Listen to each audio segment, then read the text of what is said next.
to shop us and drive the legend that is a John Deere.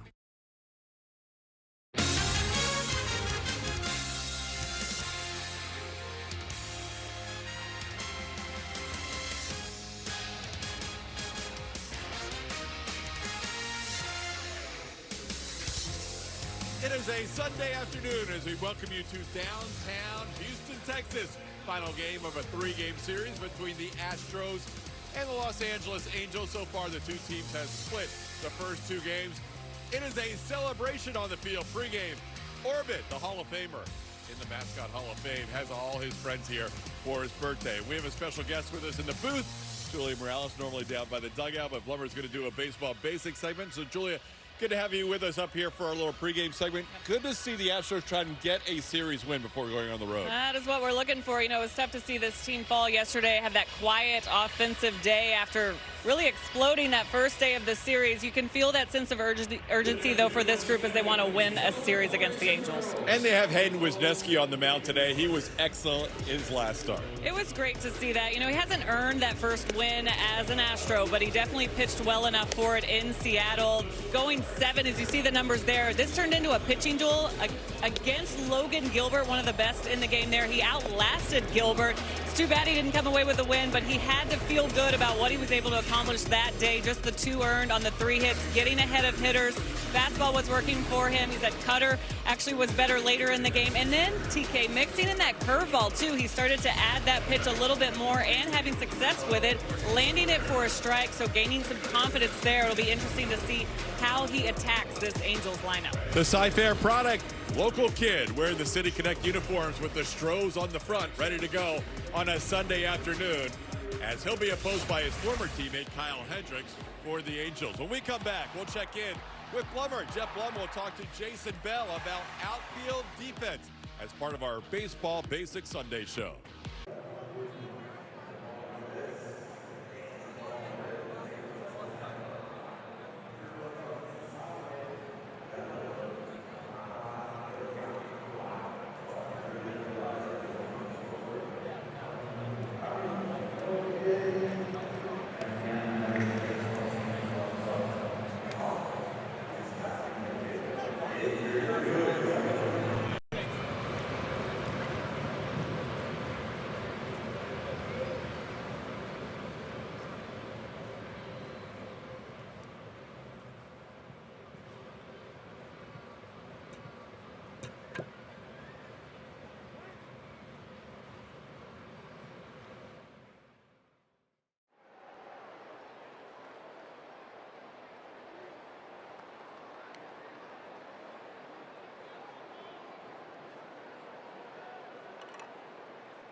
Welcome back to Dyken Park, and obviously we are not in the booth. We are out on the field, and I have the opportunity to talk to the outfield coach, Jason Bell.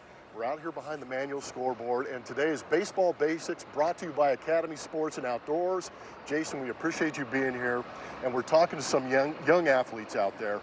What are some of the initial basics that you're teaching some of these guys? Because you've had a unique opportunity this year with Cam Smith and Jose Altuve, two infielders moving to the outfield. But what's that foundation you built off of?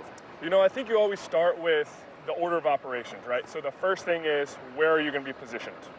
So we always have our outfielders start as a reference point through the first and second base bag. Okay. As that's like your straight initial spot. And then we'll move based on the hitter either left or right of the bases, maybe 10, 20 feet. But if you start, you know, through the bag, you know, as the left fielder, start that way from the right fielders from third base to second base bag. And then the center fielder will be somewhere in the middle. That's kind of your standard positioning. And then each hitter, you know, it can change. Each pitcher's arsenal, you know, the count, the score, all those things can change. So always start with positioning. The second thing is what happens after you position. You got to know the situation of the game, how many outs there are, where the runners are, and then, you know, get to know your pre-pitch. Like, what's your timing mechanism? You know, so some outfielders will step in. Some outfielders like to hop. So, for example, Jose Altuve likes to hop. Cam Smith likes to step in. Both are okay. It just kind of depends what the comfort level is. Usually for infielders going to the outfield, try to keep it as simple as possible. What was their infield pre-pitch? Let's start there and work off of that. And then, you know, just making sure you're timing it up to where you're not too early. So whatever your pre-pitch is, it's right at contact is where you want to be ready. So not too early, because then you can get stuck, but you don't want to be too late to where now you're moving slowly. So you've gotten to that pre-pitch, the ball is at the contact point. I think what's interesting, especially for a guy like Cam Smith, is you're playing third base. That is a hyper-twitchy, reactionary position. Now you're standing about 250 to 300 feet away from the ball. You're at contact. What is that initial move? What's the reaction to that ball? Yeah, so usually it can be open your hips to break back, because that's going to be the hardest, furthest read you have to go. And if you open your hips to go back and the ball's in front, you're still in a powerful position to come forward. So generally it's going to be easier to open back because you're still athletic enough to be able to move either way. And that's usually where we'll start at contact. It's a great start. Appreciate you coming out, Jason. We'll have more with you. That's been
Is presented by Texas Mattress Makers, 9 Houston area locations, unbeatable prices.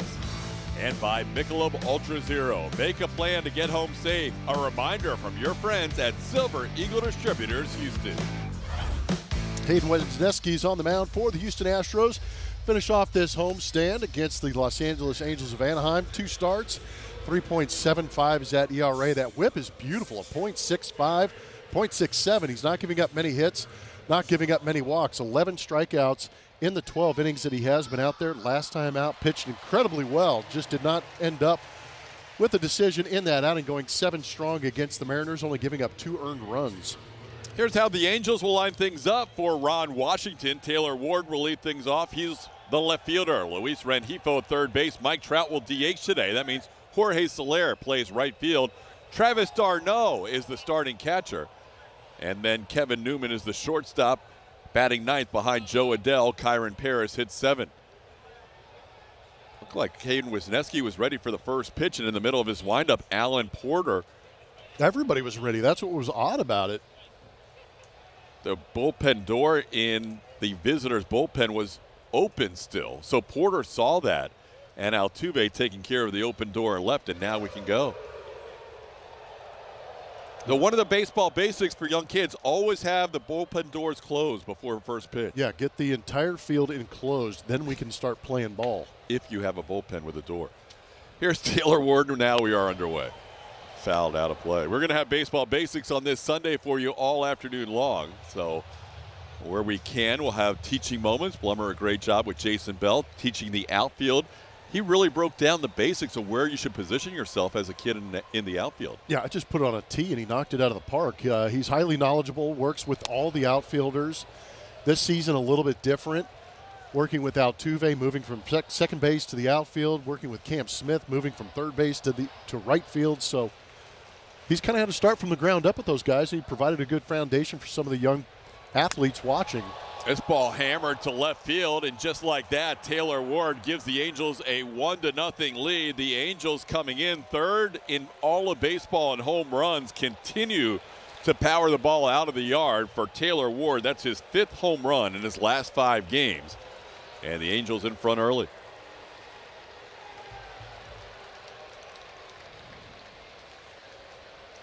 Third home run that Wisniewski's given up this season.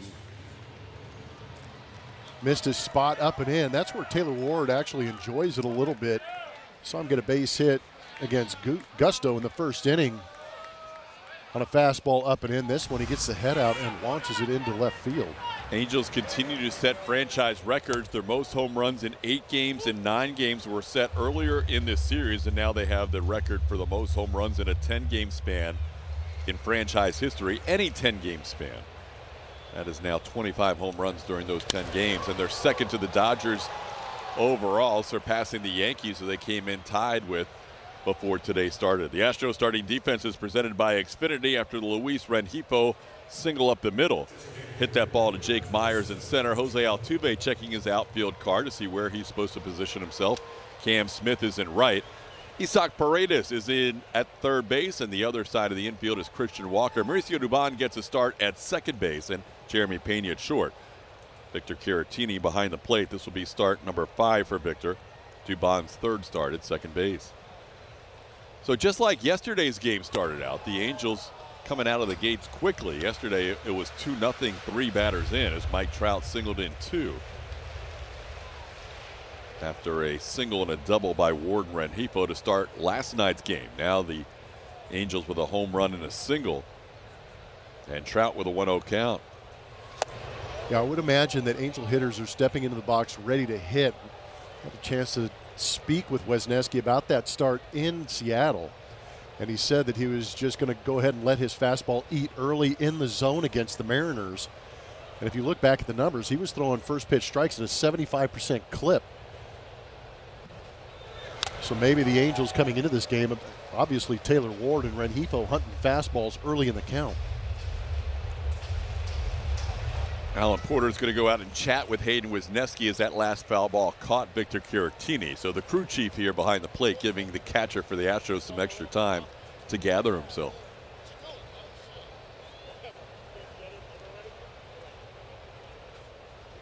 Veteran move by the crew chief, trying to make everybody happy early on this Sunday afternoon.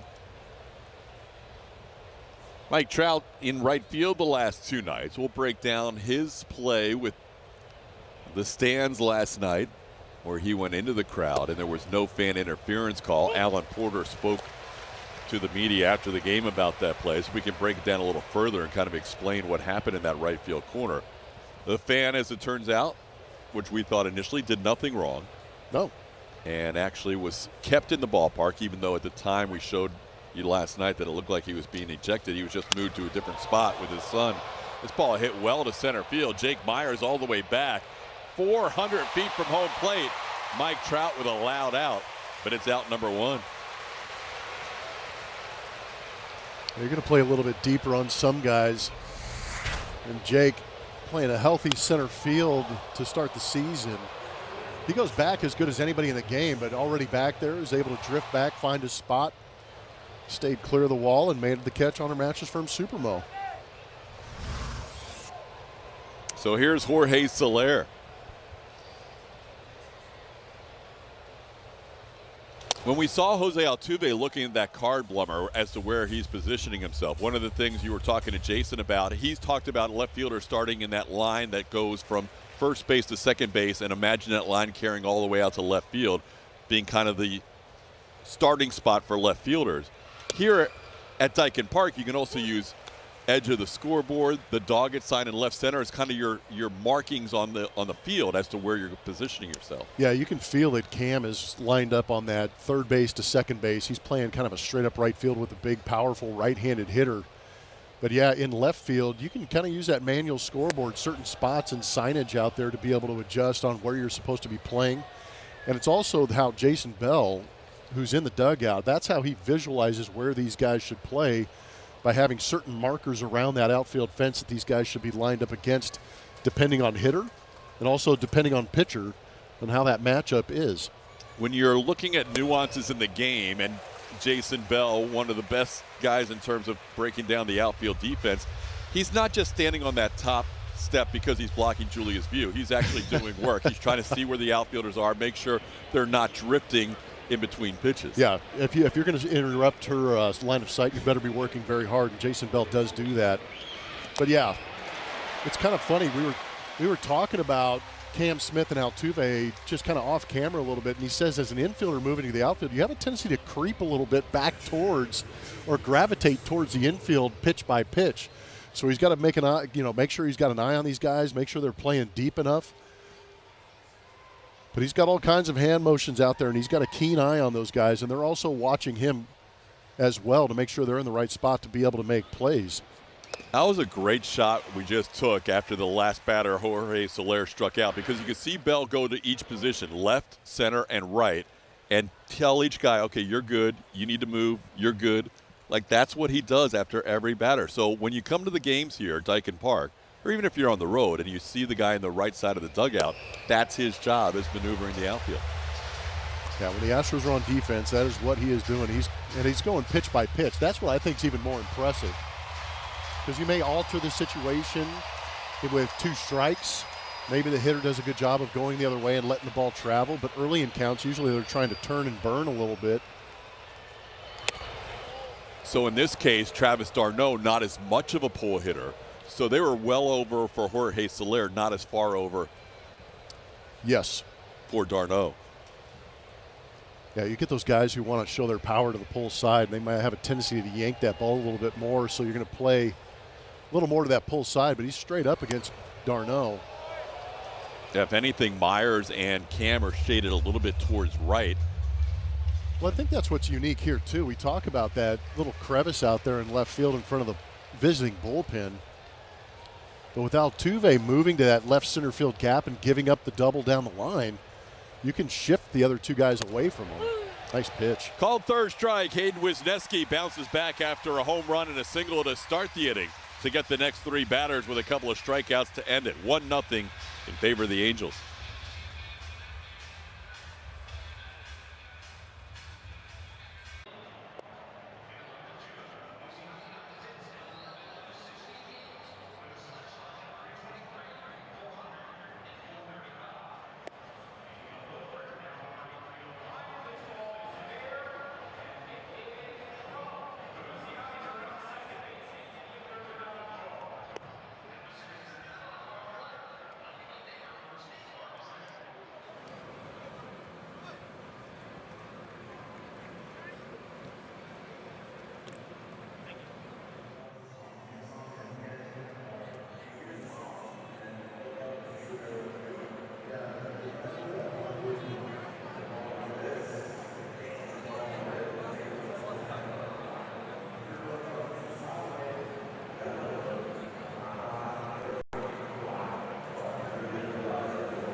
Paredes, who's been hot lately. Yordan Alvarez DHs. Christian Walker at first base. Victor Caratini behind the plate. Jeremy Pena hitting 6th. Then you got Jake Myers in center. Cam Smith in right. And Mauricio Dubon bats 9th at second base. We're going to face veteran right-hander Kyle Hendricks. Spending a lot of time with the Chicago Cubs before coming over here to the Los Angeles Angels of Anaheim. Right in his backyard. Grew up in San Juan Capistrano. No win or loss on the season. 1.64 is the ERA. Whip is at 1. He is a control freak. Doesn't throw very hard. A lot of sink. He's actually throwing a ton of changeups this season, both to right-handed hitters and left-handed hitters. You know, he was with the Cubs for 11 seasons. Jose Altuve has never faced Hendricks before. And on the first pitch, he challenges Kevin Newman. Nice backhand play by the Angels shortstop, who did not start the first 2 games of the series. But in there today for Tim Anderson, it makes a good play on Altuve. Ball was hit hard to the backhand side. Had to get rid of it quick. Didn't have much on it. Kind of interesting. You don't see a first baseman really make a pick from the top side. Usually they kind of swipe up at it, but good play. There's Isaac Paredes. Paredes, a home run in back-to-back games for the 5th time in his career. Good to see him get on the home run train because he had a 40-game stretch without a home run. Last 28 games last year and the first 12 games this year. That was his longest stretch of his career without a home run. But now a 2-game home run streak and a 4-game overall hitting streak to start today's play. Yeah, he made us forget about that streak pretty quick, didn't he? Yes, he did. Isak was teammates last season with Kyle Hendricks.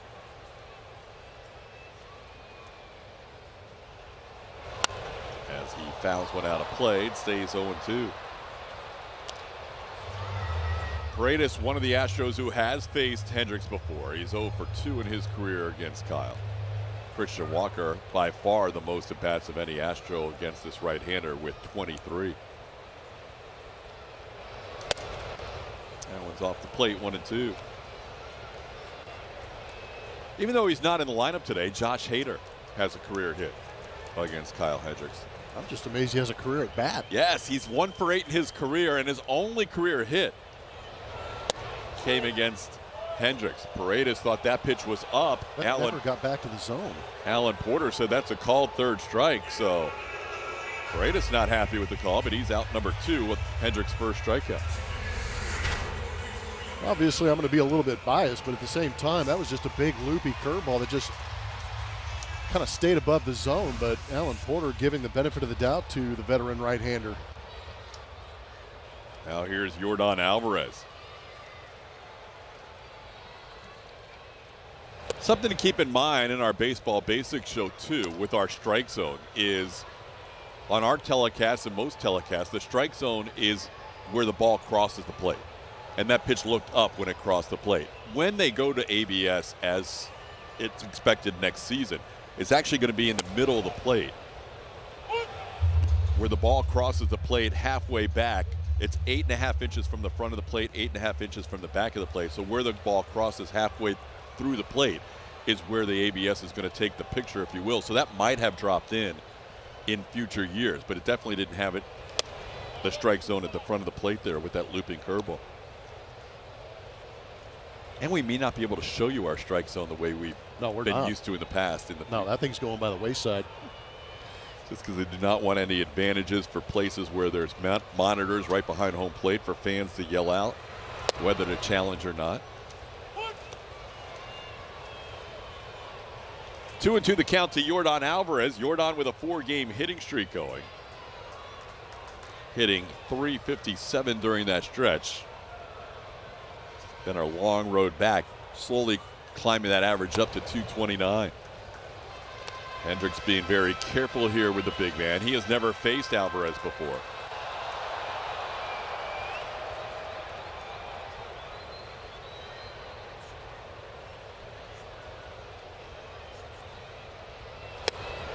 The 3-2 pitch is a little bit up, ball 4. So Alvarez will draw the walk.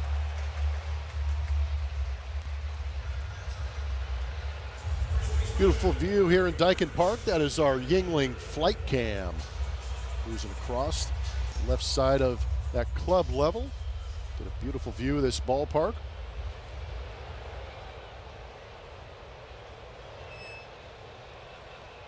We mentioned Walker, a lot of at-bats in his career against Kyle Hendricks, 23 total. The rest of the lineup has a total of 10 at-bats against him. Caratini 5, Dubon 3, and Paredes 2.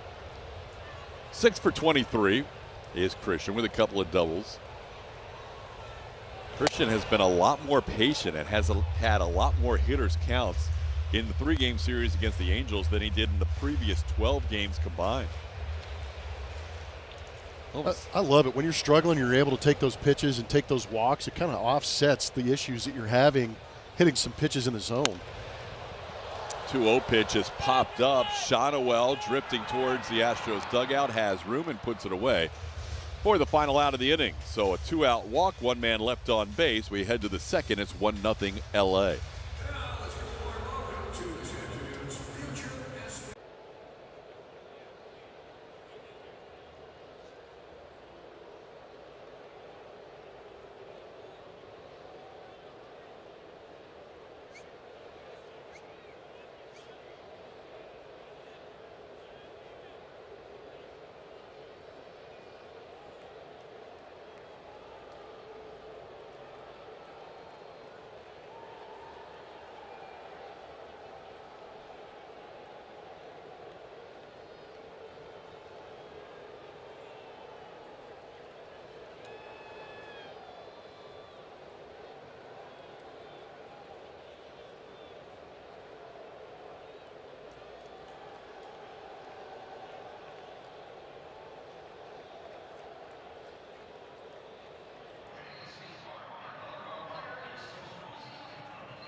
An interesting play last night off the bat of Yainer Diaz. This ball clears the boundary and gets into the stands. It becomes fair play for both the fan and the player. This ball tipped off a fan into the glove of Mike Trout, and eventually the fan took the ball out of Mike Trout's hand.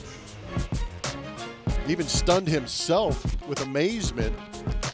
But the play was called dead once it got into the stands. We understand that's a boundary rule. And Ron Washington, after talking to the umpires, said that he was not going to challenge that, but a little bit of confusion on that. Mike Trout handled it gracefully out there, giving that fan a lot of grace considering the situation. But it was kind of interesting to watch that play unfold because both you and I understood that once it was in the stands, it's fair game. Whoever touches it, it's fair. Yeah. If Trout would have caught it clean, yep, and then reach and grab that ball, maybe there's a different issue. But because it tipped off a fan's hand that we didn't realize at the time into the Trout's glove, it was all of a sudden just basically a free-for-all. Yeah, once the ball is out of the field of play, it's whoever can get to the ball first, whether it's the fan or the fielder. There's no Trout becomes, in essence, one of the fans. And then after the game, this was a great moment. Mike Trout's one of the all-time greats on the field and also off the field as well. He did not have to do this after the game. Gave a bat to the young fan, signed a baseball. That was really cool. James Whalen and his son ended up getting to meet Trout, and they were kind of explaining the situation to him. And Trout, to his credit, said, hey, I learn something new every day. I did not know that once I go into the stands that it's fair game. Yeah. That everything's, the fan has the same right to the ball as I do. So he admitted that probably, even if he did make the catch and they ruled it a catch, that the Astros could have challenged. And because the fan tipped the baseball before it got in his glove, it probably would have been a dead ball at that point and no catch. Yep, immediately as soon as it hit that fan. So glad we could clear up some of that from last night. And again, the fan was not ejected. The fan and his son were just moved from their initial seat. But great job by Mike Trout, both how he handled that while it was going on the field and, of course, how he made himself available post-game. One of the One of the best players and Yeah. best humans in the game. He understands. I mean, he's obviously very prolific in the game, but knows how to promote the game as well. He said, yeah, I didn't really run into the stands that very much when I was in center field. This ball's heading to the stands.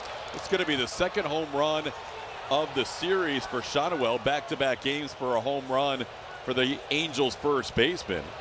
And just like that, a couple of leadoff home runs, Taylor Ward in the first and Shotwell here in the second, have given the Angels a 2-0 lead.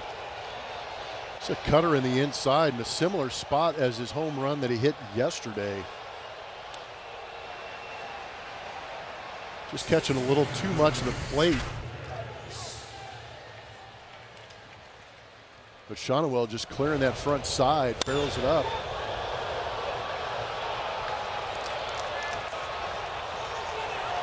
Shotwell came into this series without a home run. First 13 games without a home run, and now back-to-back games with a home run. Angels right up there with the league leaders now, on top of the home run list. That was not expected the first 15 games of the season. No. This guy's part of that. Kyron Paris. What a start he's off to. Doesn't have enough plate appearances to qualify for the league leaders, but when he does, he'll be ahead of everybody. Ahead of Judge, ahead of Pete Alonso, is off to a hot start for the Mets with the overall OPS coming into today of 1402, which should be by far the best in the major leagues. He's just a couple of plate appearances shy. Goes down here on 3 pitches, though, as Wisniewski bounces back from that home run with a strikeout. Good couple of sweepers in this at bat against Paris. Got 2 swings and misses on it. A big swing and a 2-strike count.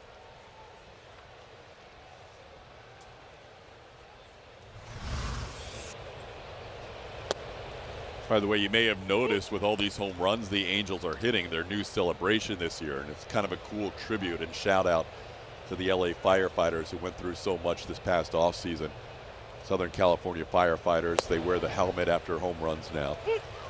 Mike Trout was the one who kind of started that program, and they've had a chance to wear that helmet quite often. Joe Adele with an 0-2 count. That one bouncing in there is 1-2. 29 home runs for the Angels in 15 games. There it is.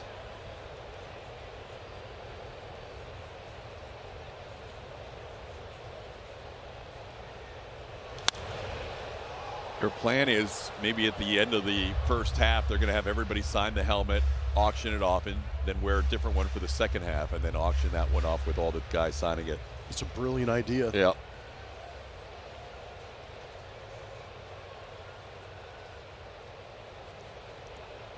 One-two pitch, swing and a miss. So Wisniewski twice in this game has come back from leadoff home runs. Now back-to-back strikeouts just like he had in the first inning. He's up to 4 Ks. Time to take a look at today's Chevy Stroh poll. Greatest outfielder in the Astros history defensively. Who would you go with? You've got Cesar Cedeno, A, Jose Cruz, B, Michael Bourne, C, or Hunter Pence, D. Send your votes to @SpaceCityHN. Use the hashtag Stroh poll. Best defensive outfielder in Astros history. Here's Kevin Newman, number 9 hitter. You can see his numbers on the year. That first pitch ball breaks a string of the first 3 hitters in this inning getting to an 0-2 count. How about that? Well, you're right, though. The Angels came out ready to fire on Wisniewski, who was able to throw a lot of first pitch strikes his last outing. A little bit better shape on the sweeper, too. You get first 2 strikeouts in the first inning were on fastballs. Last 2 have been on the sweeper. Hit sharply, but Dubon's there on one hop and makes the play on Newman for the final out of the inning. So again, it was a leadoff home run, but again, Wisniewski tightens up beyond that, gets the next 3 hitters with a couple of strikeouts.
Early on Friday, April 18th, as 10,000 fans will receive a Hunter Brown replica white jersey presented by Wood Forest National Bank. Visit astros.com/promotions to get your tickets today.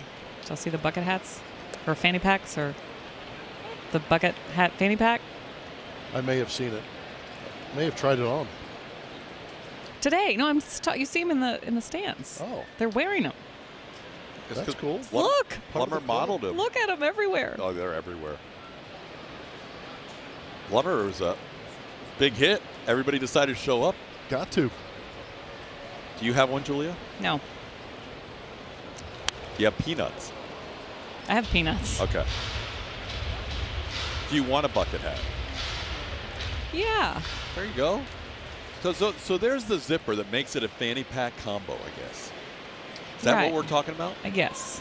It's a fanny hat? No. That could be useful this summer. Maybe a day game in Kansas City. Ooh. Well, we're going there in April. I would say to be determined. No. It could be. Yeah. Not a lot of luggage this trip. Just a quick three Oh, yeah. No, three speak game, for one city yourself. trip. Oh, why? Why? The high is 60. Oh my God! I'm still going for the Great Escape. No, I have a pea coat packed. Wow. Wow.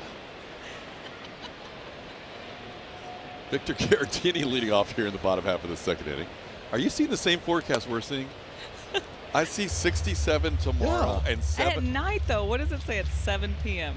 tonight at 7 p.m. when we land. It'll be, or 8:30 when we land. It'll be 73 degrees.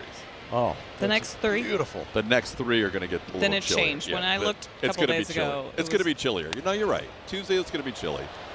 Wednesday's going to be fine. Wednesday's going to be sunny and 70, but that's a high. You're right. It's going to be 50s and 60s for the most part. But how many pieces of luggage? No, just one. Okay, but just a bigger But I bag. did not do the Great Escape. Did not do which means carry on. Yeah. TK and I are going to do the Great Escape. Yeah. 2-2 to Caratini. Look out. That was in on his hands and got out of the way. It's 3-2.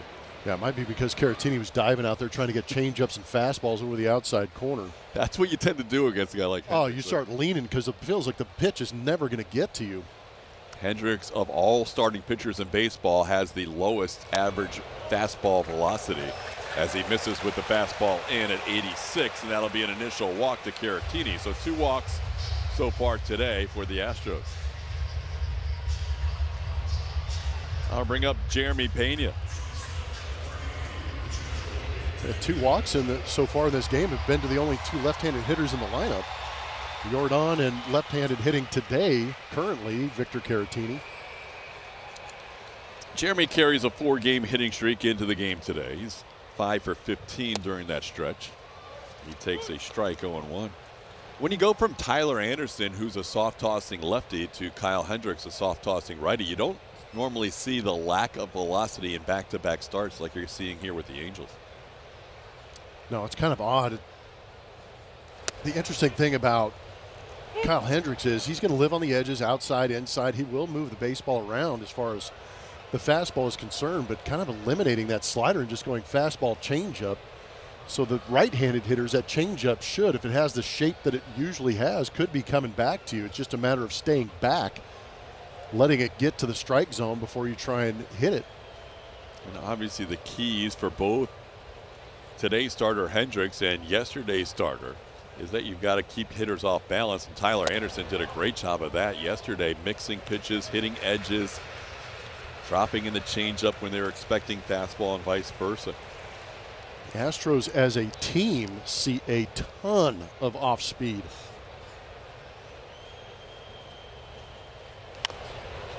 Got in on Jeremy there on the 1-2 pitch.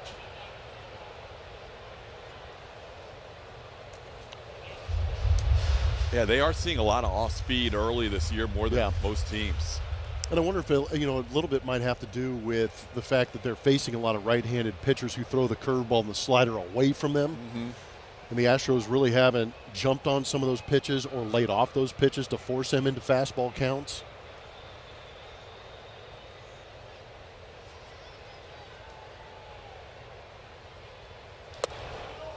Off the plate, 2-2.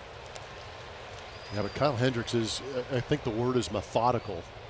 You've really got to be patient because the last 2 days, the starting pitchers for the Angels have thrown under hitting speed, especially by today's standards. There is a ball into left field for a base hit. Jeremy Pena has a 5-game hitting streak. Stopping at second is Caratini. Astros have the first 2 runners on here in the second inning. And that might be a mistake from Kyle Hendricks, just because he doesn't have the velocity to really beat you up top. It was on an edge at the top of the zone, but it caught a lot of the plate. And Jeremy put a great swing on it, pulled the hands through, nice and level. Hit that ball hard. To your point about that lack of put-away pitch for a guy without velocity, last year Kyle Hendricks had an on-base percentage of .314 once he got to 2 strikes. Wow. So the at-bat's not over when you get to 2 strikes because he's not able to overpower you necessarily. Yeah, those are non-panic at-bats. Great stat. Angels expecting bunt here from Jake Myers. They're in on the corners, and Jake is showing bunt. Takes it down. It's 1-1. I wouldn't mind Jake taking advantage of the corners being played in because all of a sudden it kind of takes the first and third baseman out of the play. Yeah. I mean, they're showing it early, so I wouldn't mind seeing a swing here either, especially with a guy who's hit in 6 of his last 7 games. He is swinging. That was a little scary for Luis Rengifo, who now backs up at third. Well, especially when you got a pitcher throwing 88 miles an hour. Right. Right-handed hitter. I mean, that could get on you in a hurry. Hendricks did get a called third strike in the first inning, and now the infield back with 2 strikes. Put in play towards short, flip to second for 1, and they're not going to make the turn. Jeremy Pena was right on top of the second baseman Paris with the slide, and Myers' speed was going to beat it either way, so runners on first and third. Yeah, hit too soft to be able to turn it on Jake. Jeremy did a good job of hustling and putting pressure on Kyron Paris, but no chance.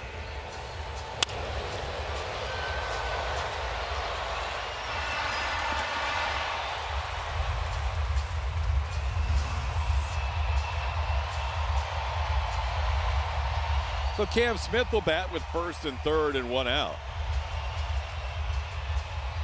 Cam has an RBI in 3 of his last 4 games. Did not have an RBI last night, but neither did 7 of his teammates in the lineup. Only an Isaac Paredes home run, the only run scored for the Astros. Cam with a ball into right field. That's going to be down for a hit. Great read by Myers. He's going to hold up, but Jake had a chance to go first to third. It's a 2-1 game. Cam Smith, an RBI in 4 of his last 5. He's been raking those last handful of games. Not wasting any time. Got a center cut fastball and just punch it the other way.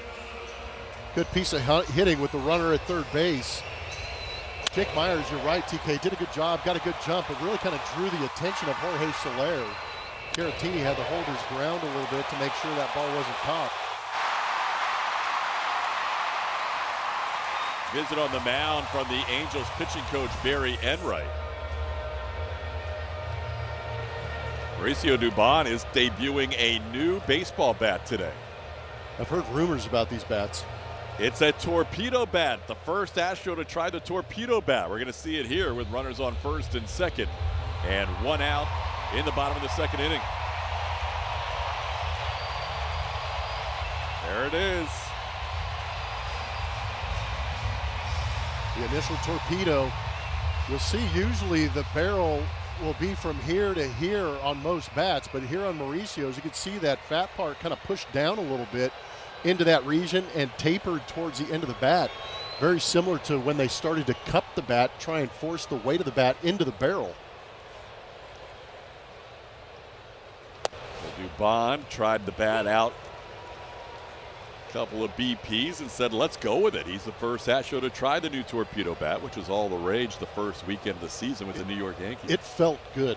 It felt like the center mass of the bat had moved a little bit closer down in the hands, and it works! Holy torpedo! Base hit up the middle, and the Astros are going to tie the game at 2. Mauricio's going to try for second. He's safe. Doobie! second hit of the season and his first with the new torpedo bat. That was a big at bat for the torpedo bat.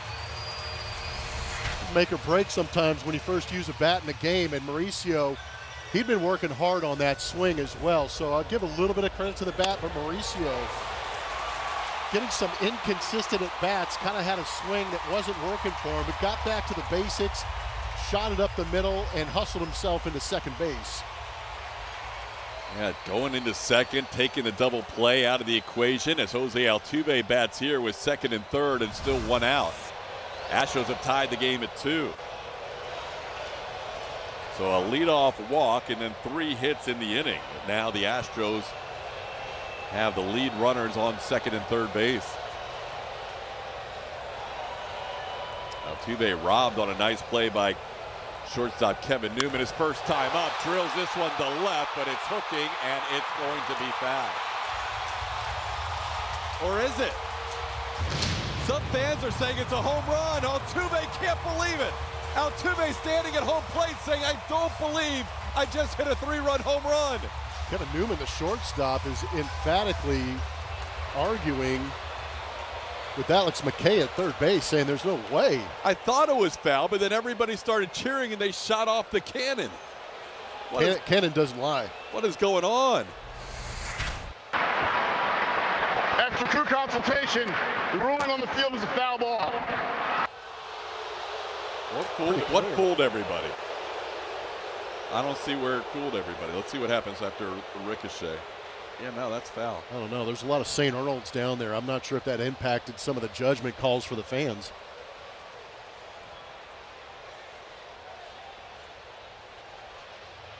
Apparently the third base ump might have thought it was fair, but Alex McKay was overruled. So I got some motion for a property in Arizona if he wants to buy some. But Altuve was just a home plate. Like, what are you guys all cheering Yeah, for? he was befuddled. He was just like, what are we doing? Why are you standing and cheering, fans? I did not hit a 3-run home run, and I will prove it by standing here. 2-1 the count. That was bizarre. That was a serious. That was a really good read by Altuve not to waste energy. I mean, Dubon and Smith were coming around to score. Yeah, they were going into their high five celebrations. Steady will end up with a fly ball to shallow center. Not sure if they can score the run from here. Joe Adele from center field makes a throw, and they cannot score the run. So Altuve flies out to center. It'll be up to Isaac Paredes to try and bring the runs home. Now a word from Reliant. Reliant, official energy provider of the Houston Astros.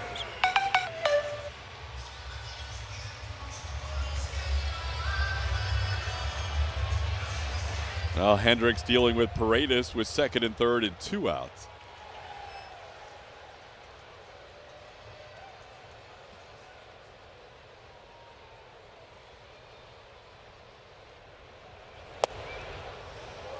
There's a strike.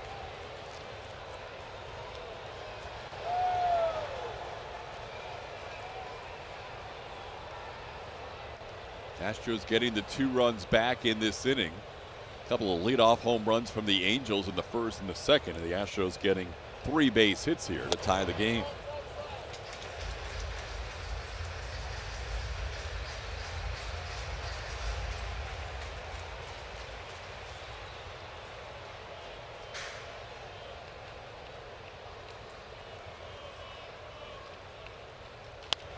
That one fouled back. It's 1-2. Astros trying to continue their string of wins and losses every other game. They've done that every day since the last game in the Giants series on April the 2nd. They've gone loss, win, all the way through.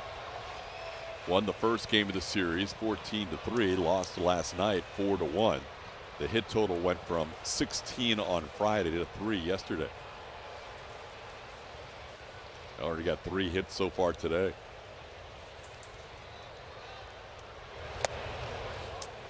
Isak's going to be one of the better guys at taking pitches as he looks at that one wide. It's 2-2. Got caught out on a strike he felt was above the zone. Looked like it might have been a little high. It was a curveball that dropped in close enough for Alan Porter to call him out on strikes his first time up. Only strikeout to this point for Hendricks. There you go with the most pitches seen. Isak right up there with Rafael Devers and Randy Arozarena. It's pretty impressive. That ball's drilled. Could be his third game in a row. It is a 3-run shot by Isak. 40 games in a row without a home run, and now back-to-back-to-back games. Isak's rolling here in Dyken Park. Yeah, Crawford boxed the you-know-what out of that one. He's getting a feel for it, isn't he? We heard about that pull-side power. Then we heard about the patience. Now we're getting to see him use his home ballpark to his advantage. We'll see this pitch on our MD Anderson strike zone elevated to the top rail, and he went up top on 88 and turned on it. Plummer, you just kind of felt once he got that first one. Right? Get the feel for it, get that swing. That it was going to start happening, and here we go. 3 games, all 3 games against the Angels. Isak with a home run, and the Astros have turned a 2-0 deficit into a 5-2 lead here in the second inning. Bad visit by Barry Enright.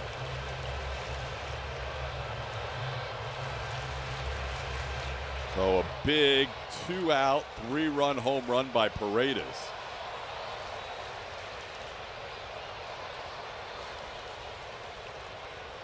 Isak continues to be on a tear here the last week or so.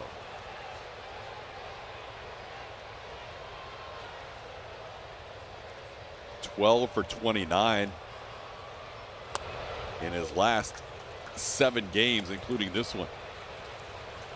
Getting the job done in front of Yordan Alvarez. Yordan drew a walk his first time up.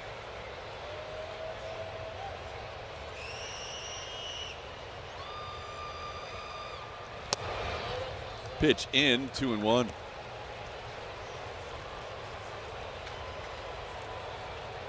Isak's going to hit his share of home runs, just based on his track record, even though he had that stretch at the end of last season.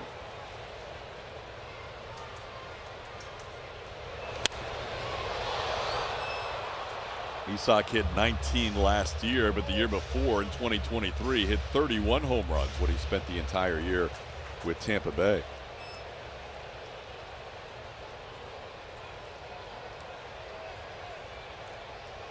Now the big man with a 2-2 count here. A lot of pitches on Kyle Hendricks this inning. This is 35th pitch of the inning. Ouch. And Yordan will try and shake that one off.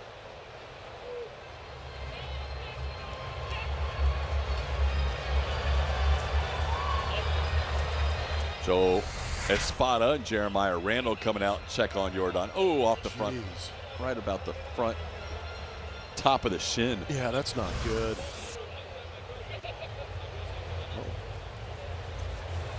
I mean, you can only wear a shin guard that goes so high, but you wish that there was even more. I'm putting one of Yiner's shin guards on him. Luckily, everybody's having a good chuckle about it, but Yordan's still feeling the pain, I'm sure. Because that is not there's nothing soft about that spot. That's just all bone. Ugh. And as you said, going on a flight. I would just say, just package it up, put it on a plane, be that much better. Yeah, air pressure does wonders for those. Yeah. What could you do? Maybe not a good time to ask you 2 strikes, 2 outs. But what could you do if you did that during a game and you knew you were getting on a flight? Other than liquid treatment, you probably have to put like a compression sleeve on that and try and keep some of the blood from going in there. Part of the trials and tribulations of playing 162. 3-2 pitch is skied in the air to center. Playable. Joe Adell broke back, but now he comes in and to the right and puts it away for the final out. But a good inning for the Astros. And a big swing in the inning was off the bat of Isak Paredes. 3 games in a row with a home run. He is getting comfortable in his new home ballpark, Dyken Park. The Astros jump out to a 5-2 lead at the end of 2.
Wisniewski against Adele, knowing that the Angels were aggressive on the fastball early and Adele having issues with the sweepers and sliders this season. He started early with a curveball, a couple of sweepers, a show-me four-seam fastball, set up the sweeper to finally put him away. In that start against the Mariners, Wisniewski said he wasn't overly happy with the shape of his sweeper. I think today might be a little bit different story. He's got a couple of strikeouts on it. He's got to feel like a whole different guy right now. This game's flipped a little bit, huh? He was frustrated going into the dugout. Very. Gave up a couple of leadoff home runs, and coming off that outing against Seattle, obviously he wanted to continue that success. But now he's got a 5-2 lead all of a sudden. Kind of reboot. Rejuvenated, yeah, reboot's a good call.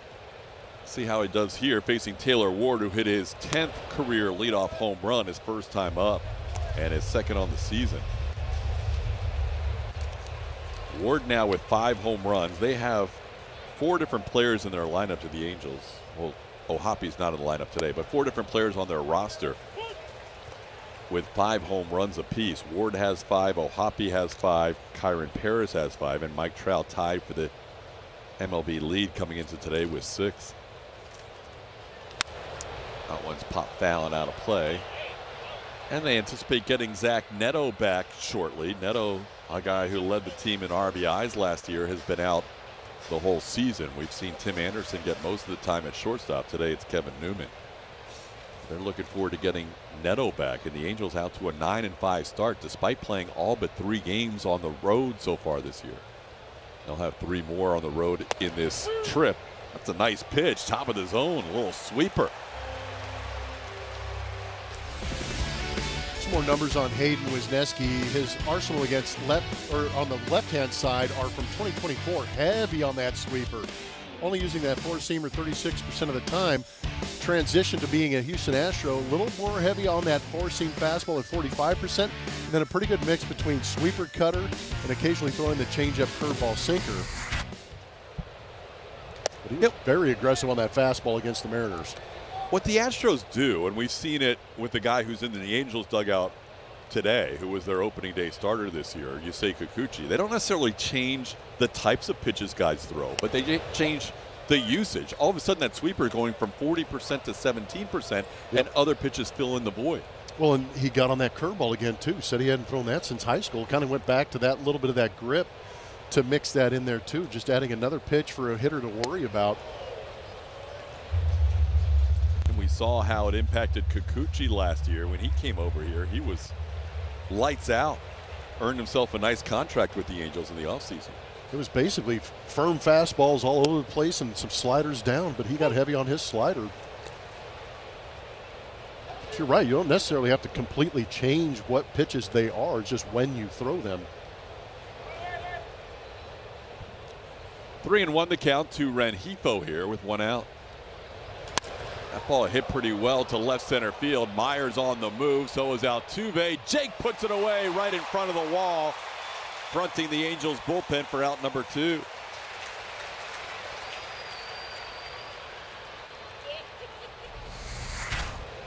Be a good visual. Jake does a good job of going back, and I think the understanding when Altuve and Smith are out there is that Jake is going to command center field and cover the most ground.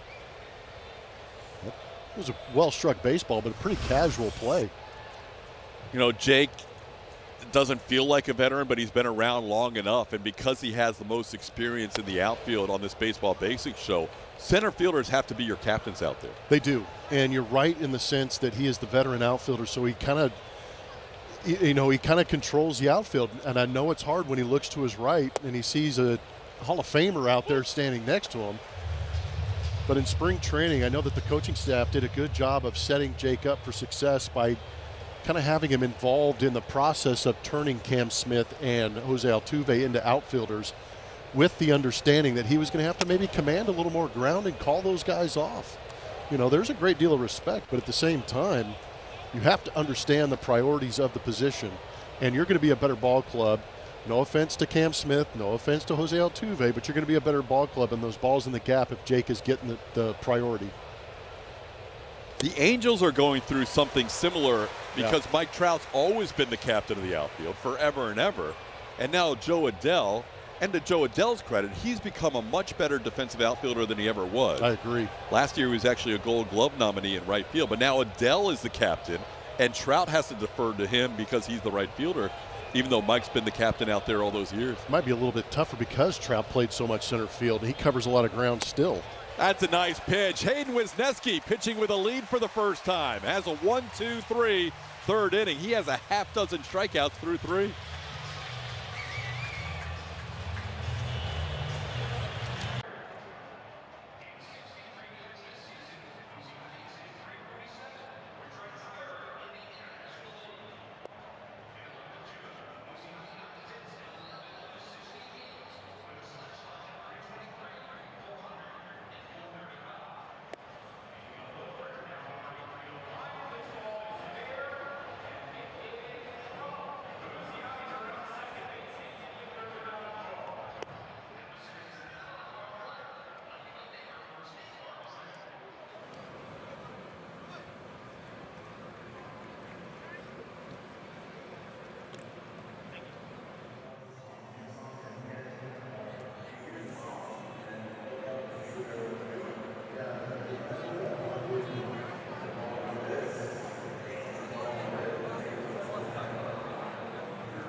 Couple of clues. One season with Astros in 1967, early 60s Angels War, Hollywood nightlife. If you know who that Astro is, hop on X and go to @SpaceCityHN.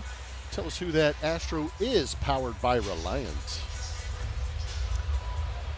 Bottom of the third inning, whole new ball game after the Astros scored 5 in the bottom of the second inning. The only guy who did not bat in that second inning is Christian Walker, as he'll lead off here in the third. Walker takes a first pitch off the plate from Kyle Hendricks. These guys go all the way back to 2019, the first time Walker faced Kyle Hendricks. Hendricks, you mentioned 11 seasons with the Cubs, ranks 7th in Chicago Cubs history in strikeouts, and he has the most ever postseason starts in Cubs history with 11. After 11 years with the Cubs, now with a new team for the first time, signed a 1-year, $2.5 million deal with the Angels in the offseason. It was a rough last year with the Chicago Cubs. He was taken out of the rotation after 7 starts, moved to the bullpen for about a month, and Hendricks finished off strong in September with a 2.89 and earned him a look from the Angels this offseason as a free agent. 3-0 to Christian Walker, and a guy who has not drawn a walk in his first 11 games of the season, now has 7 walks in his last 4 games.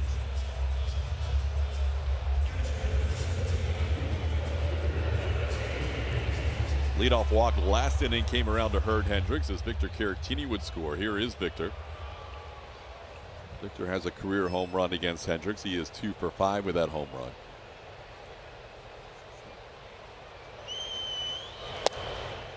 And the first pitch strike, 0-1. Victor getting his first start of the series and start number 5 on the season.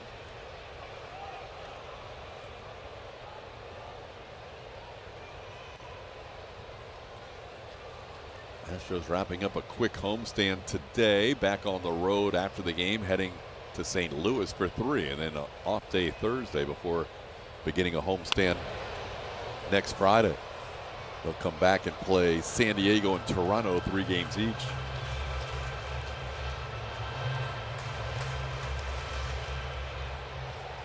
San Diego, by the way, has the best record in all of baseball, 12-3. That's getting it done. They are 9-0 at home are the Padres. AL West is kind of bunched up. The Angels are actually leading the AL West right now at 9-5. So a surprising start for Ron Washington's group early. especially with all the road games, 7-4 on the road. The worst record is the A's at 6-9. So everybody within 3.5 games in the AL West through the first couple of weeks. Those Western divisions bunched up in a little bit different way. Yes. Yeah. Top heavy in the NL West with the Padres, Giants, and Dodgers. It's some big win totals as opposed to the American League West. That could be two. Paris will flip it to the shortstop Newman. He'll take his time to throw a strike to Shonwell. Victor Caratini grounds into a double play. More baseball basics brought to you by Academy Sports and Outdoors. Good hard slide by Jeremy Pena on that double play, getting into second base. Yeah, what you can do now, you can't really take a infielder out blunter, but you can still disrupt him cleanly as long as you maintain the bag. You got to slide straight into the bag. You can get big, create a presence.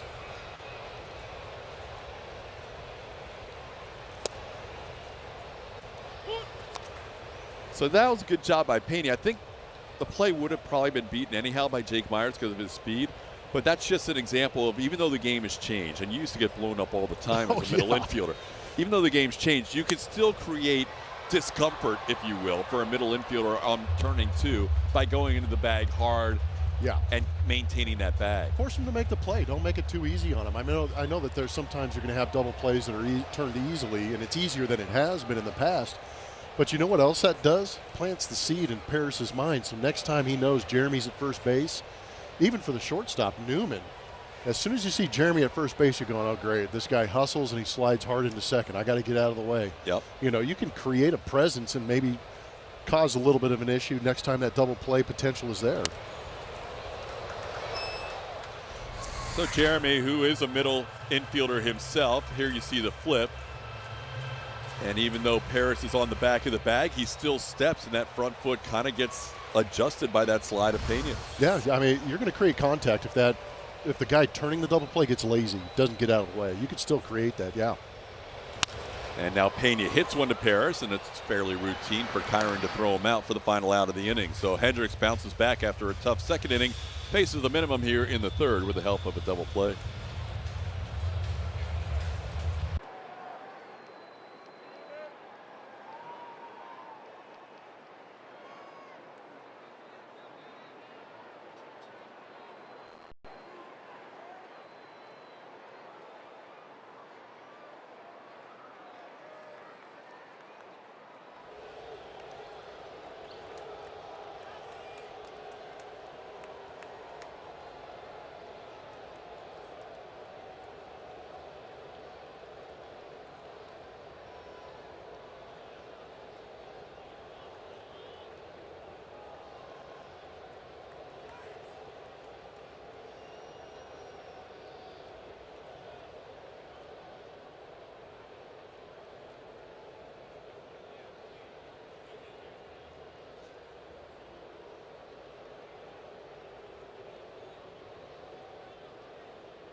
Astros Friday night games at Daikin Park are the spot to be. Kickstart your weekend with Friday night fireworks presented by ConocoPhillips. Grab your tickets now at astros.com/promotions. Next fireworks show will be next Friday against the San Diego Padres. Make sure you're here. Jorge Soler leads off, grounds one to third. Isaac Paredes has the play and makes it across for the first out. Well, we've been celebrating Julia Morales' birthday all weekend, and today is Orbit's birthday. So a lot of special guests were on hand pregame. And Julia, have you caught up with any of the mascots from around the league yet? No. Where are they? Well, you were doing the Open with us. So I was a little busy pregame, so I didn't get a chance to get out there for the actual birthday party. I know you guys haven't been able to do that in the past, but that's a time. What happened? The Orbit decor, they had like a cake with Orbit's face on it last year. Everything's green. The punch is green. The cupcakes are green. Quick question. Where are they, though? I'm like looking around. There's 10 of them. I don't know. Maybe should be there's easy a to little find. Party room going on. Does Maybe. Josh Hader have an Orbit tattoo? That's a great question. That's a great question. I think we know where his loyalty is. Yeah, that was pretty strong. What a pregame celebration, though, for Orbit. Happy birthday, Orbit. Happy birthday, Julia. Thank you. Big weekend. Big weekend. Somebody won free gas for a year this weekend, too. That, too. Yeah. And the golden bobblehead, the Orbit bobblehead. Yeah, it was a good move by Jason Wood not telling us that the golden Orbit in the booth was the only one, because he might have left a little bruised and lacking a golden Orbit. I've got 6 drivers in my family. I could have used that golden Orbit. Oh, yeah. That would have been an expensive win for you, or for the team. Oh man, yeah. They had Conoco Phillips would have been like, we're taking this thing back. It's too much. We got to put a limit on it. I would say 3 months. I'd have blown through the entire year. Road trip. 1-2 the count to Travis d'Arnaud. One of 6 strikeouts for Hayden Wisniewski came against d'Arnaud his first time up. Hayden now has retired 6 in a row. And this ball skied to left. Should be 7 in a row when Altuve puts this one away. 2 away. Now a word from Buick GMC. There are trucks, then there's the truck. The GMC Sierra.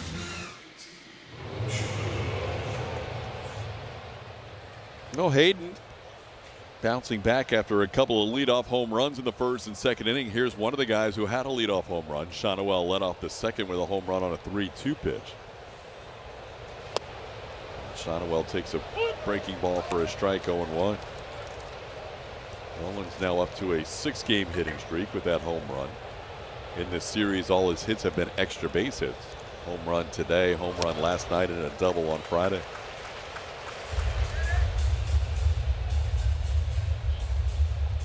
Oh, 0-2 the count to Shonowell. That was pretty funny. That was a changeup pulled up and in. Caratini can't catch it. Shonowell takes a funky swing at it. Everybody all of a sudden is having a conversation behind home plate like, what the heck was that? I don't think Caratini was anticipating a changeup up and in and just kind of knocked it down. It was great.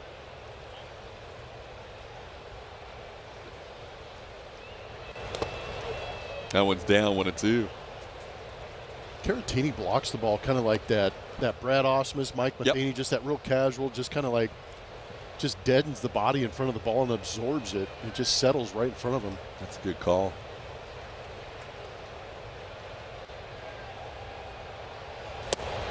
Oh, well framed. Caratini picks up that strike for Wisniewski as he picks up number 7, a 1-2-3-4.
IPA, Jake Myers is doing it all these days. On the road trip, we saw him hit .316. He has 5 stolen bases already, seen a ton of pitches, and drawing some walks. Joe Espada's been asked about him a few times here lately, so he's got a good level of confidence right now.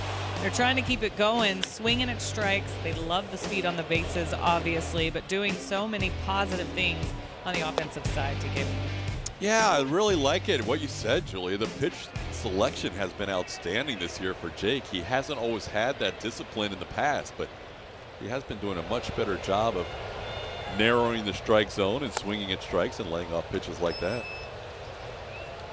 Hopefully that's part of the kind of maturation process for Jake, giving him the opportunity. And when he forces pitchers to get in the zone, you're going to see more pitches to hit, better pitches to hit. He's taking advantage of that, of course. But he's still, I mean, limiting the chase to 23% at this level with the stuff that some of these guys have is pretty impressive. Jake reached on a fielder's choice and scored a run his first time up.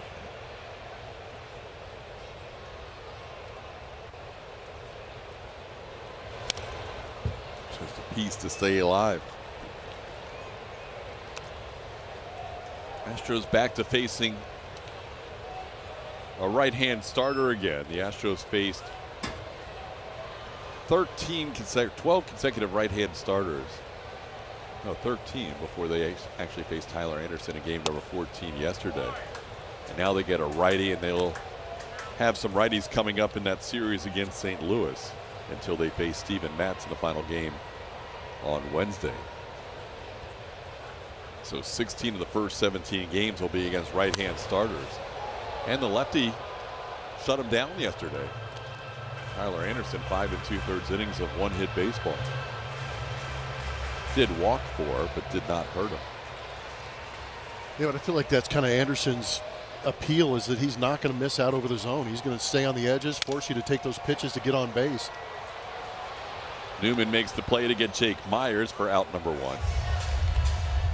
Oh, Hendricks starting to get the ball on the ground here. The last 3 batters, 1 away in the 4th.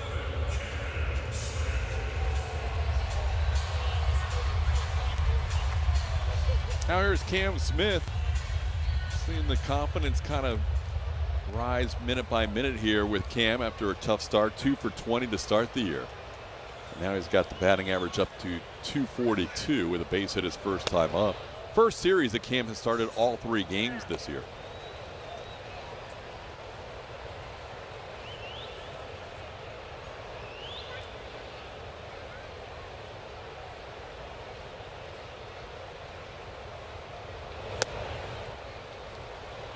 Early part of his career, we're seeing Cam use the entire field too, and a lot of base hits the other way.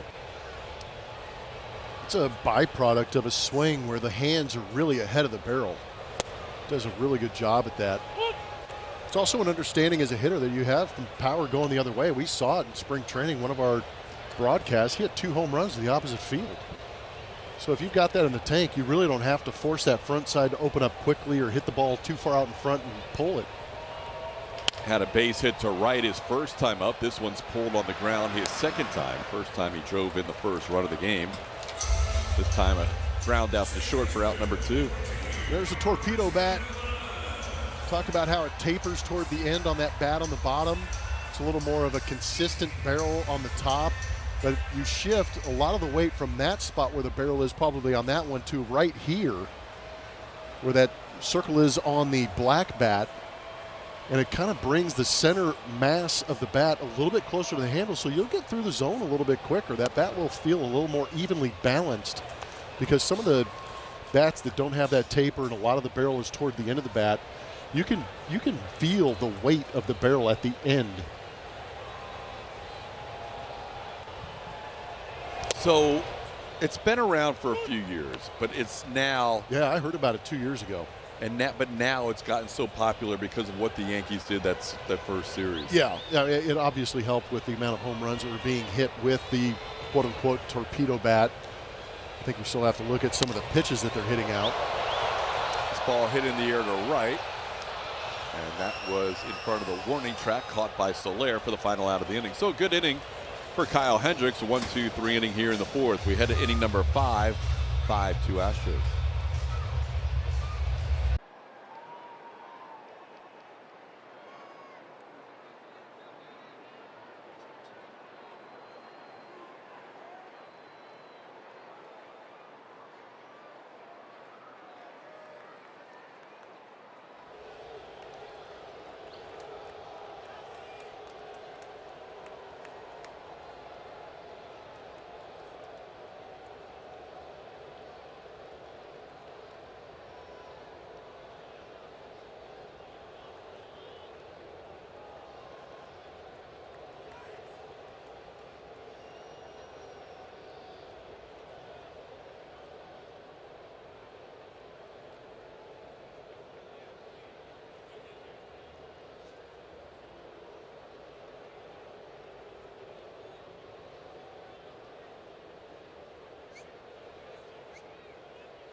Outdoors, how about let's go back in time, 1990, out at Three Rivers Stadium. Mickey Hatcher going back, misses it, but how about the teamwork? Eric Davis hustling over from left field to back up the center field, guns down a svelte Bobby Bonilla trying to stretch that double into a triple. But it gives you an idea of how the outfielders have to back each other up. And fortunately, Eric Davis has had one of the better arms in baseball and just one-hopped it to gun down Bonilla. Just a fine example throughout the years of baseball. Got to have those fundamentals down and be able to back each other up to make plays and play winning baseball. Eric Davis getting way over there in center field for that play. Here's Kyron Paris leading off. Paris struck out his first time up. Kyron has become the first American leaguer ever in the first 14 games of the season for a batter to have 5 home runs, 5 stolen bases on the base pass, and a 1,400 plus OPS. No American leaguers ever done that in 14 games. Eric Davis did it in the National League back in '87. And Larry Walker, the only other one to accomplish that in '97 with the Rockies. Kyron Paris, the first AL player to do that. In this series, Paris has a single in last night's game, a couple hits and a walk in Friday night's game. He's kind of taken over as the everyday second baseman after not having a starting role on opening day. He played a little bit of center field for a few games. This ball hit well to left. Altuve is there, though, and puts it away. Jose makes the catch for out number 1. How about Altuve learn to play the outfield? Yeah, let's see what he does on this play. We had a camera isolated on him. There's that little hop. Man, that's exactly what Jason Bell said that he was working on. Said that preparation, you know, some guys will get the hop, some guys will just kind of get on the balls of their feet, whatever it may be, but you've got to be ready when that ball's in the contact zone. But what I loved, go again, get there. Altuve on the move. He did the hop again. Let's go to the hop, Altuve. A couple of catches. That one a little better than the first. Yeah, that fan's loving it. Moving to his left. What I love about that previous one on Kyron Paris is that he didn't react back. He just opened the hips, read the ball, and made the play. Here he gets a chance to move a little bit to his left. And he's going to be different than Cam Smith. Cam Smith's top speed will be the equivalent of Altuve, but Altuve will get to the top speed quicker.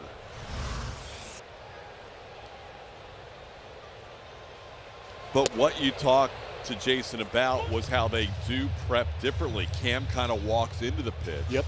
And Altuve gets set by doing that little jump, very similar to when he used to jump as a second baseman before the pitch. This ball he's not going to be able to catch on the fly, but he'll still make the play here as Kevin Newman singles into left field. Second hit of the year for Newman in 20 at-bats this year.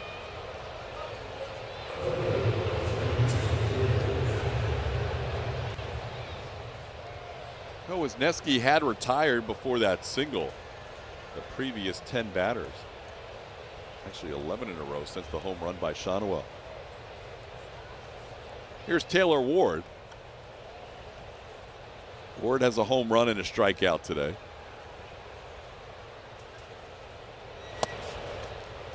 First pitch strike, 0-1. Hayden has faced the Angels twice in his career with the Cubs back in 2023. And then again last year. Last year he was outstanding in his July 7 start against the Angels. 6 1/3 innings, 1 hit shutout baseball. That was in Wrigley.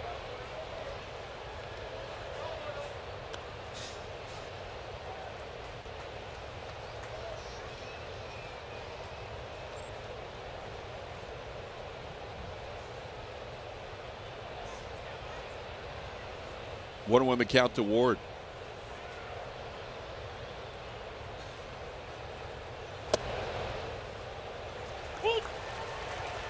Hayden gets ahead 1-2.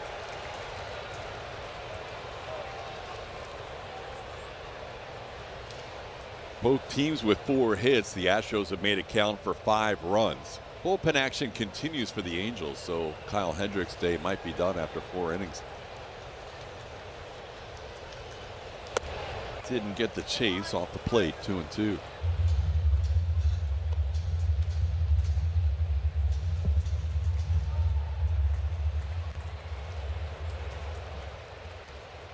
Reed Detmers, the lefty, warming up in the Angels bullpen.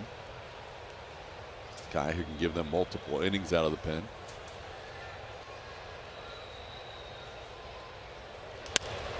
Ball skied foul, out of play.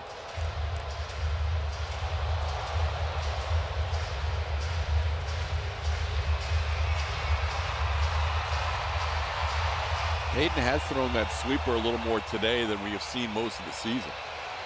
It's right around 39-40% sweepers in this game, and he's right around the same number of fastballs. So those have been the 2 primary pitches. He's flipped in a couple of curveballs in some key moments and key spots.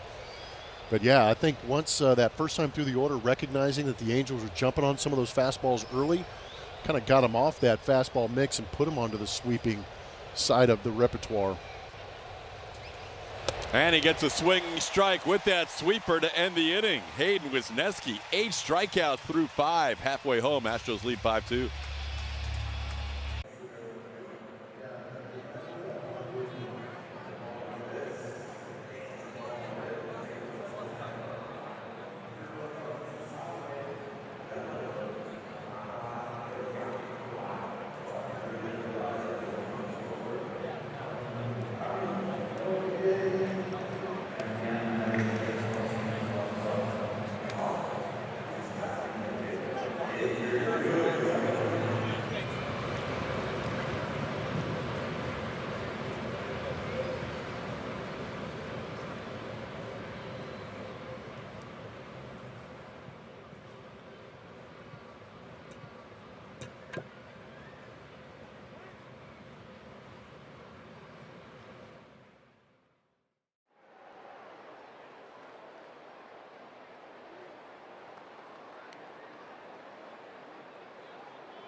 GB Isak Paredes Friday night launched his first home run as a Houston Astros. Said he was so happy to see that stay fair after so many going foul. Then he came back the next night, got another one out, so 2 in 2 games.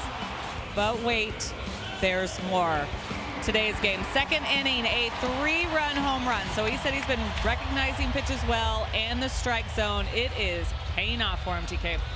Yeah, it is. 3 in a row. Celebrating your birthday weekend. Some pop in left field. New pitcher for the Angels. Reed Detmers, TK mentioned that he had some starts under his belt, could go a couple of innings out of the bullpen for the Angels in today's game. This will be his 5th appearance. He has, out of those first 4, he's got a couple that have gone an inning and 2/3 and 2 innings last time out against Tampa Bay. He has 75 career starts under his belt coming into the season. Going into yesterday's game, Jose Altuve somehow played 13 games without an at-bat against a left-handed pitcher. Then he got 3 of them against Tyler Alexander yesterday, the starting pitcher for the Angels. Now he gets his 4th plate appearance of the season against a lefty as he leads off here. Astros by far the fewest plate appearances of any team against a left-hand pitcher this year, and that's something we expected coming out of spring training with all these right-hand hitters. Altuve puts it on the ground to third. Rengifo makes the play, and there's one away to start the 5th. Well, here is who Julie was talking about, Isaac Paredes. We figured he'd love the Crawford boxes. He's hit all of his career home runs to left or left center field, not one to center or right center.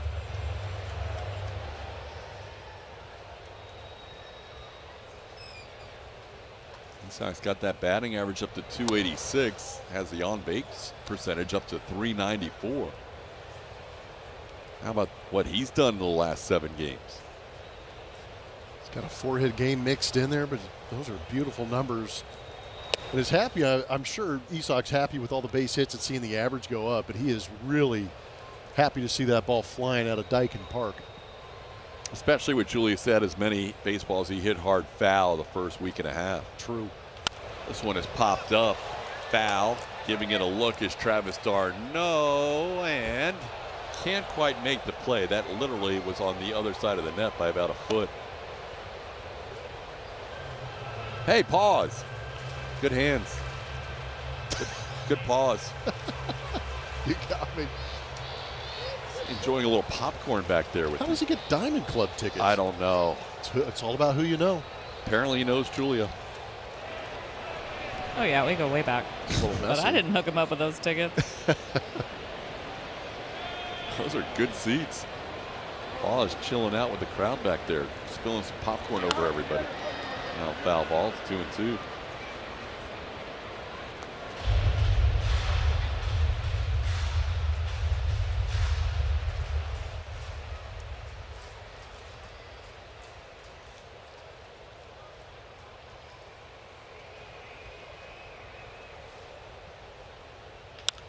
Kind of reached out and popped one into shallow right. Coming on is going to be Soler. He'll slide as Kyron Paris makes the catch instead.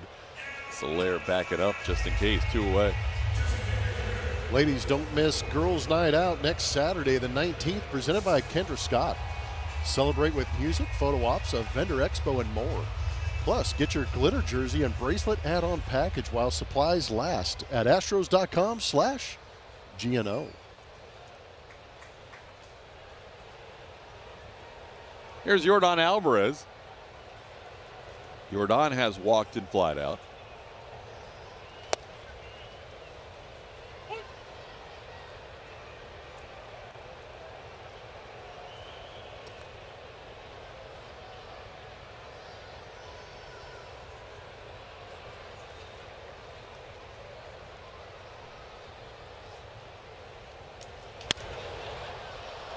Found out a play the other way. Yordan down on the count 0-2.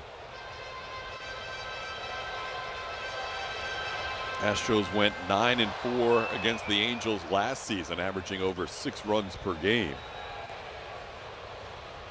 And 44-20 since 2022 against the Angels coming into this series. Year before, they averaged over 6 runs per game. And obviously with a 14-run first game, despite only scoring 1 run last night, they're going to have a nice average coming out of the first 3-game series this time around against the Angels. Right now, 20 runs scored in the 3 games.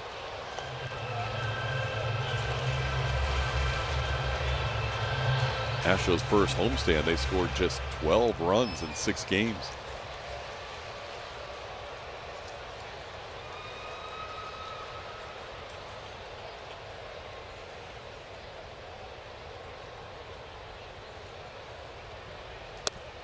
Pitches into Jordan, and the count's 2-2. 4 for 13, a couple of doubles in his career against Reed Detmers.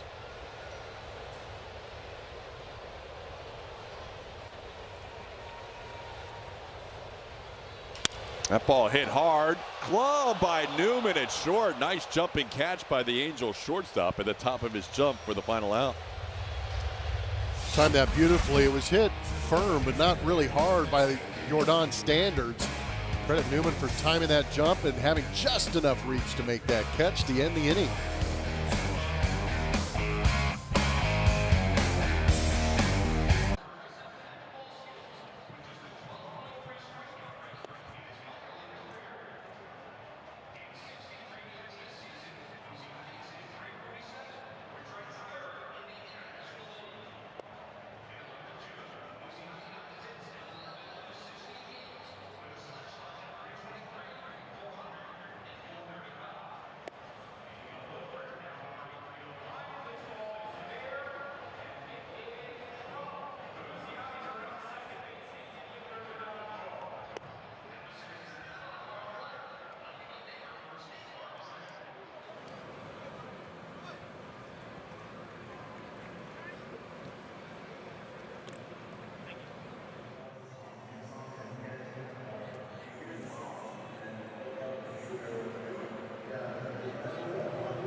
Baseball on Space City Home Network is presented by your local Toyota dealers. Toyota, let's go places. And by Whataburger, your favorite burger whenever you want it. Whataburger is open 24/7, just like you like it. We're going to head to the 6th inning.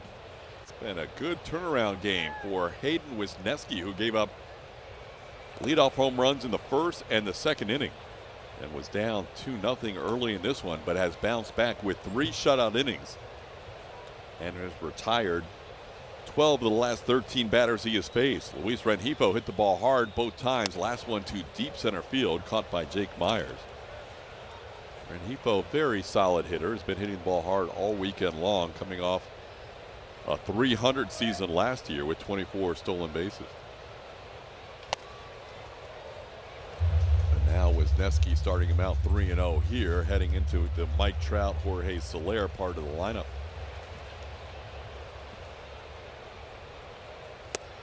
There's a strike.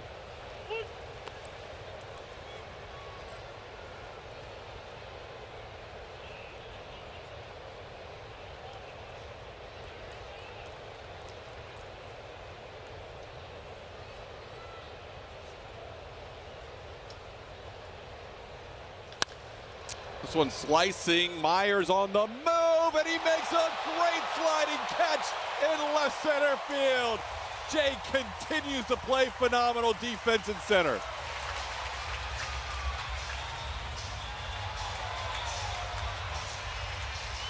Tell you what, Altuve's got a front row seat to some dazzling plays out there in center field. Jake Myers moving to his right, extending with that right arm, somehow gets the glove underneath it and gets a red-hot Rengifo out on a fabulous diving play. Wes gets popped. I mean, he is fired up. Love this guy. I love pitchers that wear their emotions out there. For the time being, a 35% catch probability. Let's go. 4-star catch for Jake. That was impressive. Yeah, that's a big out right there. Yeah, it is. You're trying to protect a 3-run lead. You know there's bullpen action going. And you've got Mike Trout due up next, and then Jorge Soler. Brian King loosening up in the Astros pen. First bullpen action of the day for Houston, as Wisniewski is approaching 85 pitches in this one. There's a strike. It's 1-2. Hayden's first 2 starts, he's gone 88 and 82. So definitely his last inning. Whether he gets through it or not will depend on this next hitter or two. Trout has flied out to center and struck out today. And he strikes out a second time. Wisniewski, a new career high in strikeouts with 9, and he gets Mike Trout in the process. What I love is that he shook to this pitch. And we know Mike Trout loves the pitches down, but he went with the 2-seamer. It looked like down in the zone and got the chase. Great job. And congratulations, Hayden. Yeah, Hayden's made 25 career starts, today being number 25, and 71 career appearances. He's never had 9 strikeouts before today. You got to chase double digits right here. Might as well. Let it eat. Uh-oh. Jorge Soler let it eat. That was eaten. Into the Crawford boxes, off the board in left field. Soler, who once hit one out of the stadium in a World Series game as a Brave back in 2021. Didn't have the launch angle to put it on the train tracks, but that was well struck for now a 2-run game. Soler hits home run number 4 on the year. Angels have some pop in their lineup. They do, and they score a lot of runs via the home run this season. Just continue to pile it up. 3 runs in this game today, 3 solo home runs, but this one missed its spot a little bit.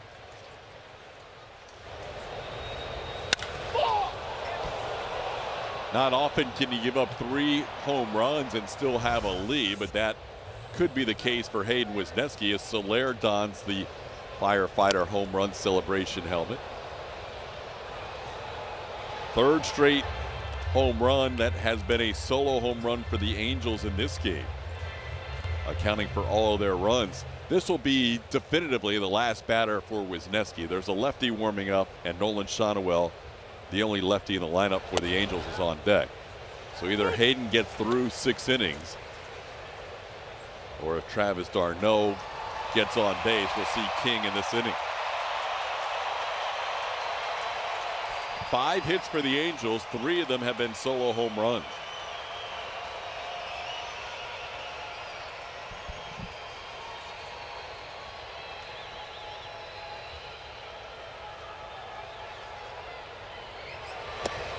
Checked his swing, a pitch down, and that's no swing, says Jim Wolf at first base.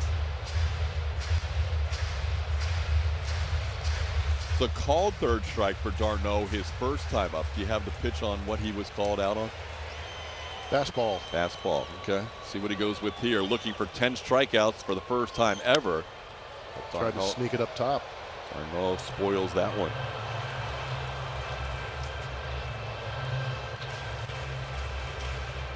Hayden Wisniewski, 3 runs on 5 hits. Has been around the zone consistently today, 59 of 91 strikes. This is wide, it's 2-2.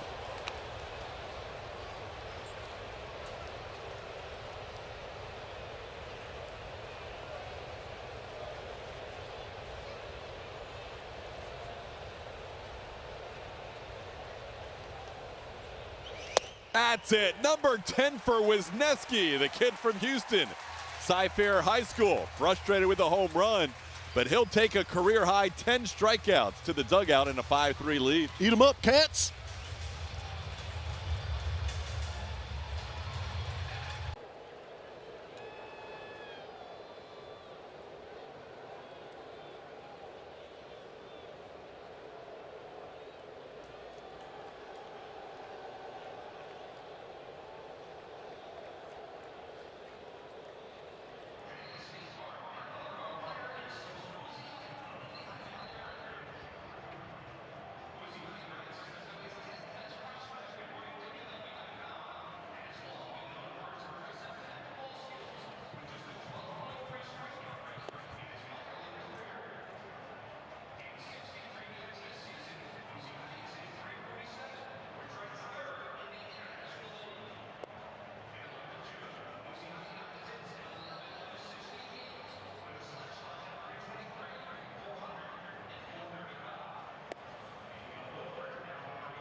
On Saturday, April 19th, 10,000 fans will take home a Josh Hader Fireman bobblehead presented by Texas Bay Credit Union. Get your tickets now at astros.com/promotions. TK. All right, Julian, we go to the bottom of the 6th inning. Congrats to Hayden Wisniewski on a career-high 10 strikeouts, the first Astro to 10 strikeouts in any game this season. Astros offense going back to work. They scored all their runs in the 2nd inning. Christian Walker will lead off here against Reed Detmers, and Detmers misses up and away for ball 1-0. Astros have Brian King, who's already warmed up in the pen. So you would assume, unless the score gets changed one big way or the other, that we're going to see King in the 7th, Brian Abreu in the 8th, and Josh Hader in the 9th, after Hayden Wisniewski gave them a quality start. 6 innings of 3-run baseball today.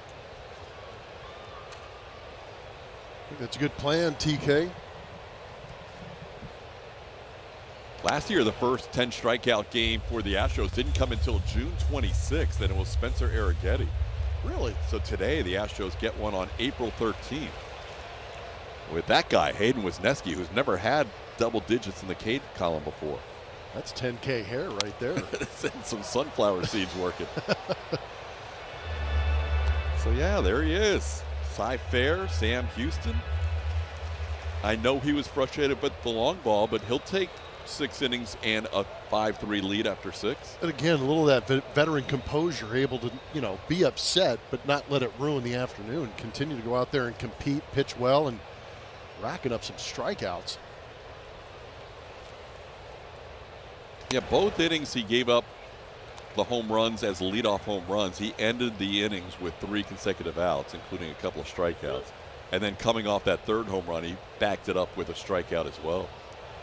Like the no walks column. Again, back-to-back games, no walks. Well, he's become a walker. Christian continues to walk. That's 4 straight games with 2 walks each. Now, a word from Texas Mattress Makers. Now your best night's sleep is closer than ever with our 9 convenient locations.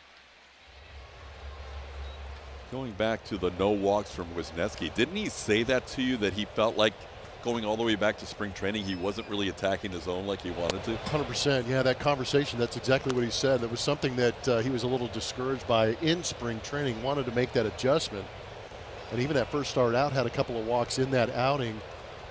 But he really made a point that he was going to find a way to get in the zone early. And he had 96 miles an hour against the Mariners, so he was able to pump that in pretty quickly to get ahead of those hitters. And a little bit different hitting ball clubs, too, between the Mariners and the Angels, especially to start the season.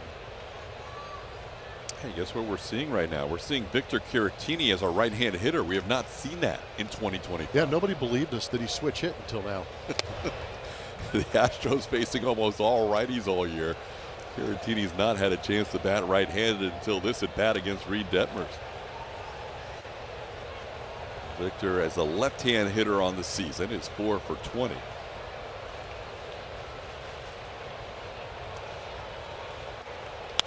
Fouls that one away. It's 2-2. Can you imagine, as a former switch hitter, being 15 games in before you hit from one side? Yeah, you go and pick that bat up, and you're going, what?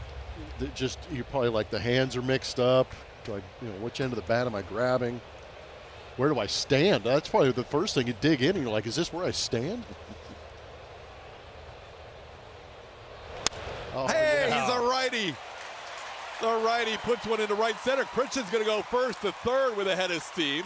Good decision as he gets in easily on that base hit by Caratini into right center. Victor gets hits from both sides of the plate.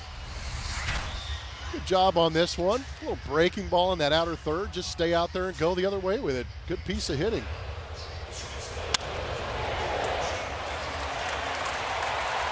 Now he tees it up for a potential RBI for Jeremy Pena. First and third, nobody out.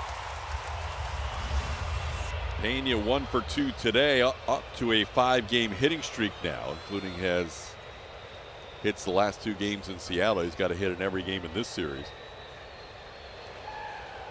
Angels back, hoping to turn 2. Little chopper, they can't turn 2 here. They will go to second for 1. That's an RBI fielder's choice for Jeremy Pena. The Astros now lead 6-3.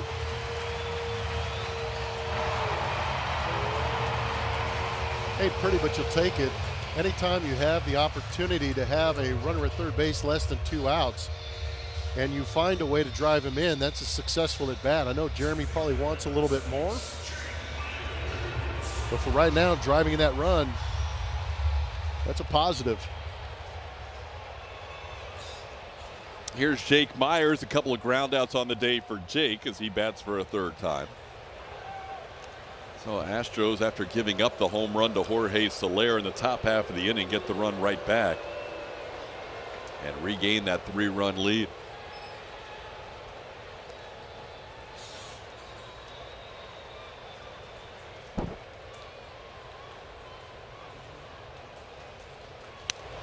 Jake loses his hand off the bat on the first swing, and he's going to go get some stickum or pine tar to help things out. That hand came completely off the bat. Yeah, I know you're going well, but one-handing, it's extreme.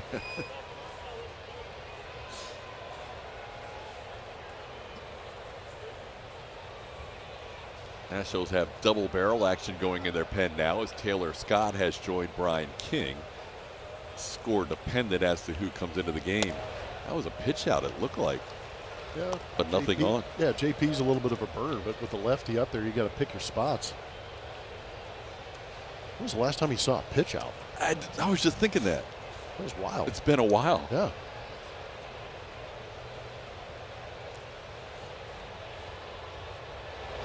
Slowly hit towards short, could be 2. They go to second for 1, and just in time to get Myers for the double play. The Astros do get a run, though, with a walk to lead off the inning. That came around to score. It's now a 6-3 game. It'll be the lefty, Brian King, on in the 7th.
Pitcher is driven by Ford.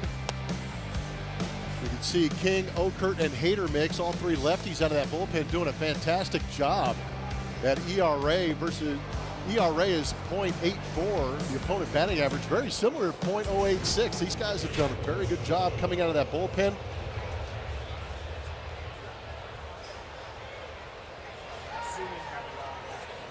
He's going to get a lefty to start things off here with Nolan Shotwell leading off. Is Brian King in relief of Hayden Wisniewski. There's the numbers for Brian King on the season. 7 games, 6 2/3 innings pitched. It's been a good fastball slider mix. That's basically what all 3 of those lefties have been working with, is good fastballs located well and some good sliders down in the zone. It was interesting to see Taylor Scott warming up in conjunction with Brian King, because last year Scott had such a good year that he was trusted, even with Ryan Presley, he was trusted for some 7th innings.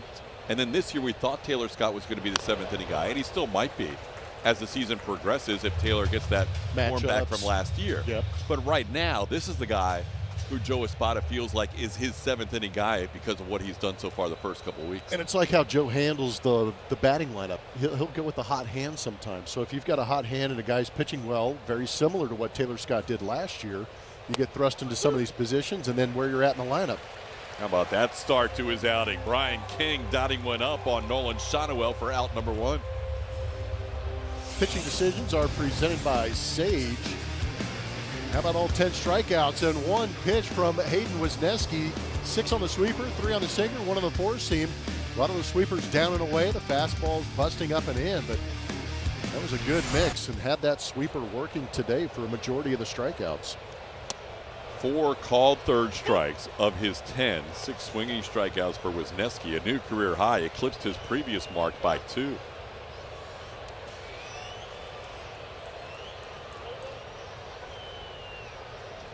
So Hayden turns it over to the bullpen with a 6-3 lead, both teams with 5 hits. Kyron Paris is 0 for 2 today, lined out to left his last time up, and has a 1-1 count.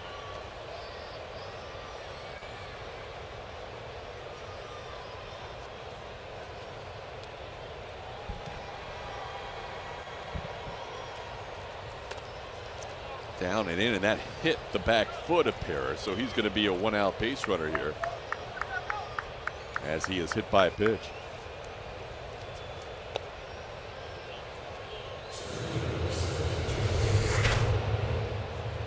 Too much break on that slider coming down and in. Oh.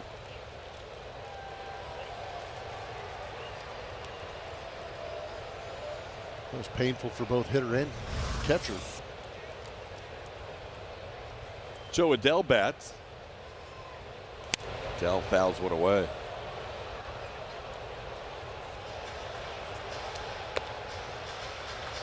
Adell has struck out and lined out in this game. Former first-round pick in the 2017 draft, number 10 overall.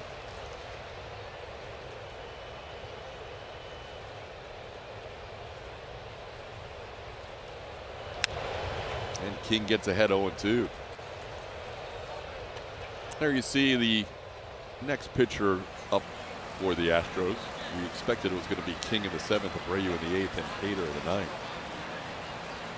And it's Abreu beginning to loosen up here in the 7th inning with 1 out. I think if King gets to traffic at the top of the lineup, you may see a Brian Abreu.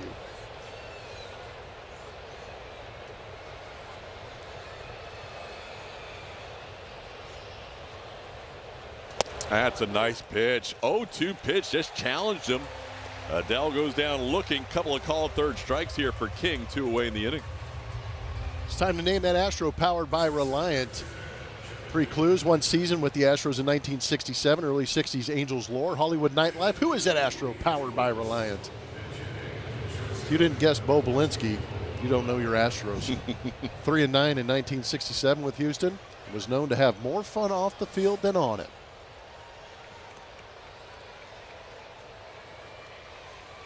Something to be remembered for. We all have our niches. Bo Belinsky are named that Astro. Josh Miller out to talk to King because they named a pinch hitter here. Logan O'Hoppe will pinch hit for Kevin Newman. So Josh just making sure they have the right scouting report on the pinch hitter with 2 outs and a runner on first base. The other thing with Abreu, Blummer, is he hasn't pitched in this series. So if Joe needs to use him for more than 3 outs, he could based on some extra rest. That's a good point. But right now, they're just focused on Brian King getting through this inning. They would prefer to have King go 7, Abreu 8, and Hader 9. Actually, they prefer for the team to score score 3 or 4 more runs. And then save Abreu and Hader for the Cardinals. But Brian's already hot, so might as well get him in. Here's O'Hoppe, started the first 2 games of this series. Logan 1 for 8 and bidding for his second hit of the series and has it on a broken bat. Smith wanted to try and throw out the runner at third, but Kyron Paris wisely stayed at second base. So the pinch hitter O'Hoppe with a broken bat single in the right, putting runners on first and second, and here comes Joe Espada. Good pitch. He got in on the kitchen of O'Hoppe. Just O'Hoppe was strong enough to force that over the head of Mauricio Dubon. Well, Joe's going to go to Abreu here with 2 on and 2 outs in the 7th inning. Astros leading 6-3. We'll have a pitching change and be back after this.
Back here at Dyken Park, top of the 7th. 2 outs, top of the lineup coming up for the Angels with traffic out there, runners at first and second. So Joe Espada opts to bring in Brian Abreu, try and get out of this jam. 5 1/3 innings. That ERA jumped after that last outing in Seattle, gave up 3 earned runs in 2/3 of an inning.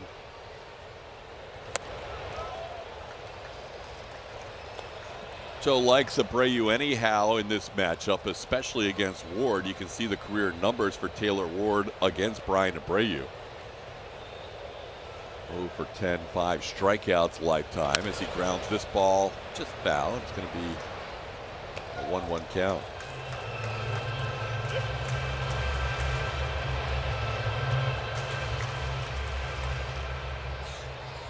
Ward today, a leadoff home run for the Angels in the first inning, has struck out a couple of times against Hayden Wisniewski since then.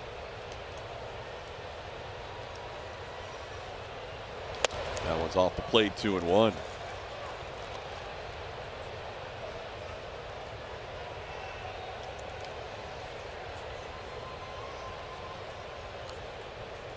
Kyron Paris on second, Logan O'Hoppe on first with 2 outs. Little tapper foul, and the count evens at 2 apiece. You would think Abreu will be asked to get 4 outs here as he comes on here in the 7th inning with a 6-3 lead.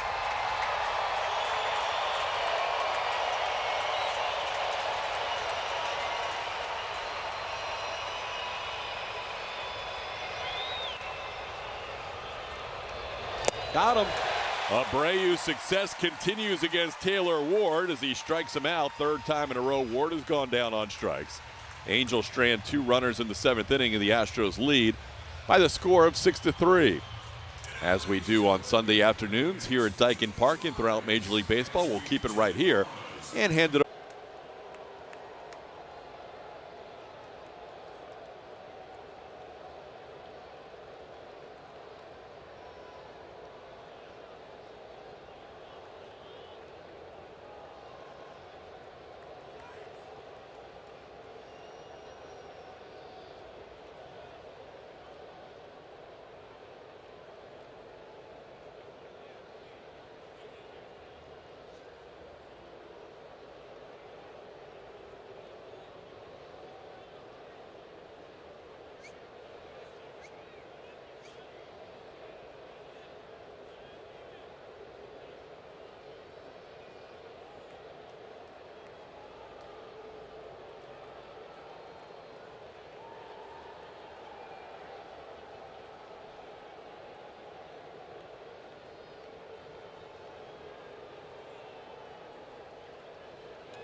play is presented by Toyota.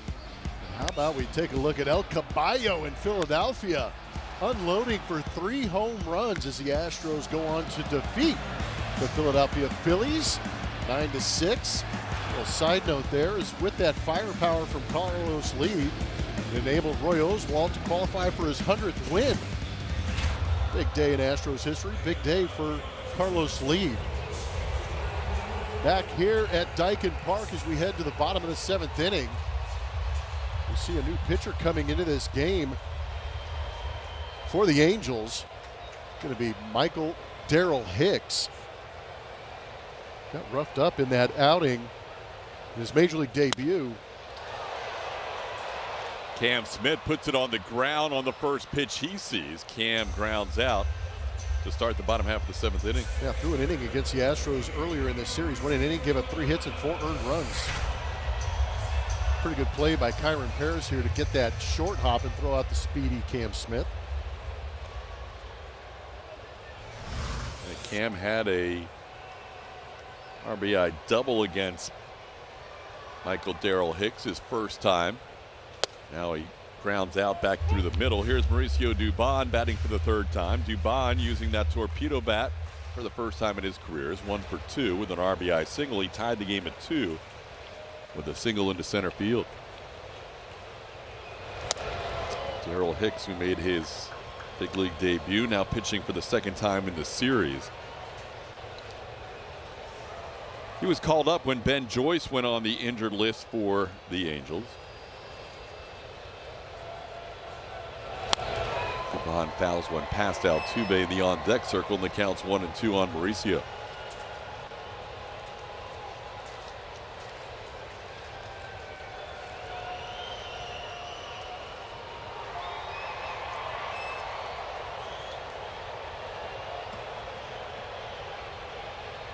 Astros sent 9 men to the plate against Michael Darrell Hicks in the game on Friday night. Dubon was the final out of that inning. The soft line drive to short for the final out as Hicks faced everybody in that lineup on Friday in his big league debut. Tried to hold up on a pitch down and away, and he does.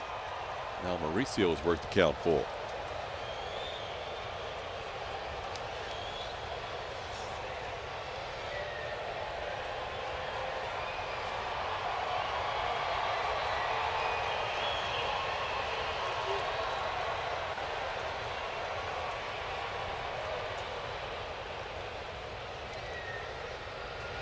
Up and in. Dubon walks for the 2nd time this year. He'll be a 1-out base runner.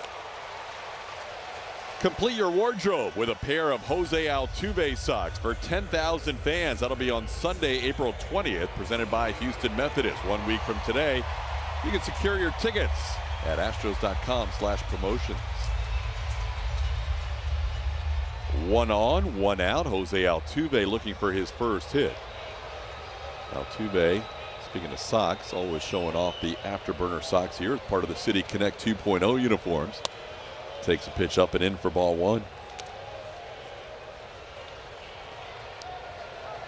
Jose had a hit in 12 of the first 13 games for the Astros, went 0 for 4 last night, and is looking for his first hit today. He's 0 for 3 today.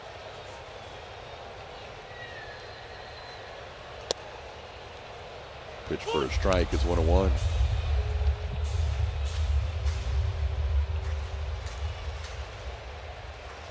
Altuve flied out to center against Michael Darrell Hicks in the game on Friday.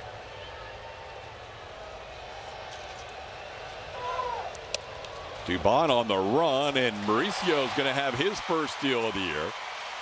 Altuve swung at the pitch, so it's a 1-2 count. Dubon gets into second on that wide throw.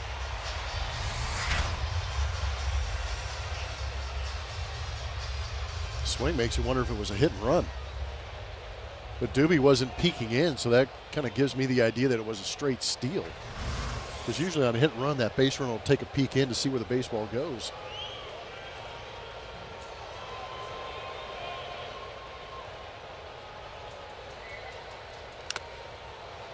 Fouled off of O'Hoppe at the plate. Angels have Logan O'Hoppe now behind the plate after pinch hitting, and Tim Anderson takes over at shortstop after Kevin Newman was hit for. Oh, I'm sorry. Darno is still in the game. My bad. So Hoppy not in the game. So Hoppy just came on as a pinch hitter and now out. So just Anderson, the defensive change. Uh-oh. Dubon's going to get a steal out of this. Dubon was running, and just in his second major league outing, Darrell Hines decided to pick behind Dubon, and then Dale Hicks rather, and that was a poor choice. Looked like a little bit of a timing play, but Mauricio timed it up even better, taking off before Darrell Hicks spun to throw to second base. Now the infield has to come in against Altuve, and it's 2-2. How about Dubon with a couple of steals here? Oh, Doobie having some fun out there. Dubon only stole 3 bases all of last year in 137 games.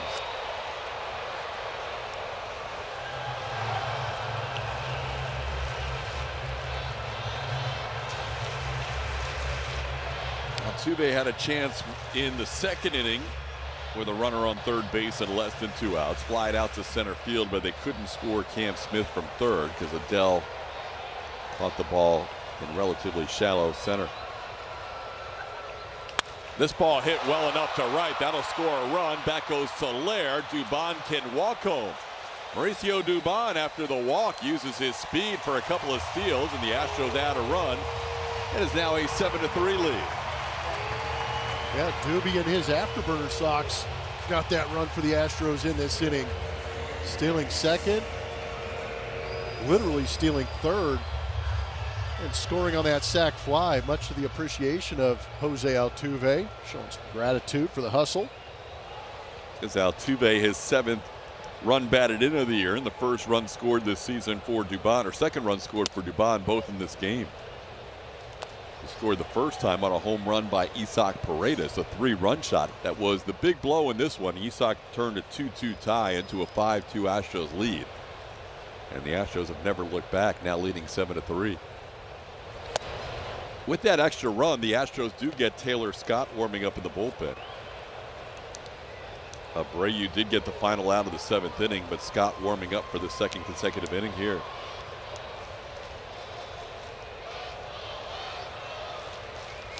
Didn't mean to be a foul ball as he checked his swing on a pitch in off the plate, but it hit his bat. It's 2-1.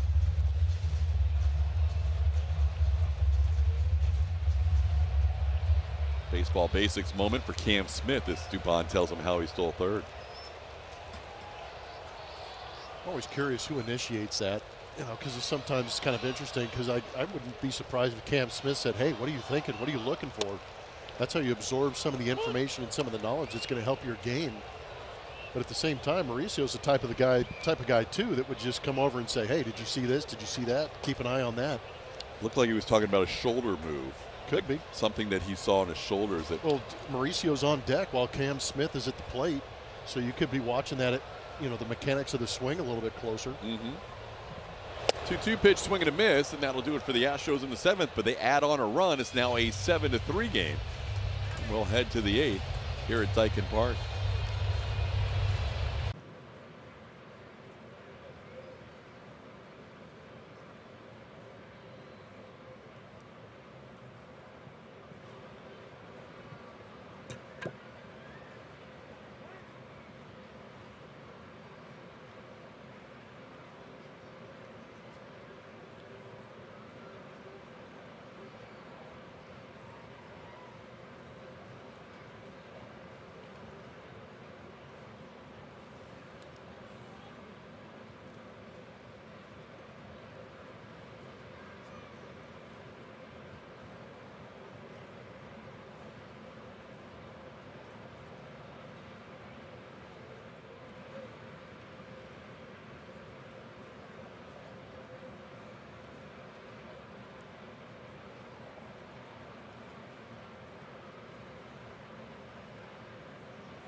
let's check out the T-Mobile coverage cam. You know, we've been talking up Jake Myers on the offensive side of the ball earlier in the game. Defense is still there. No change.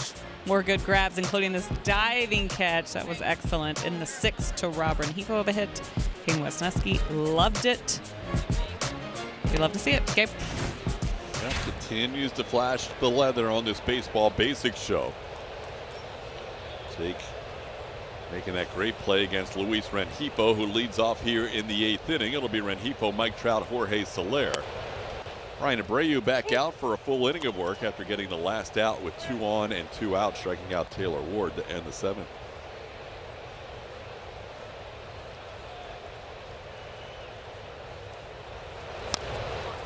Tapper fouled the plate. It's 1-2.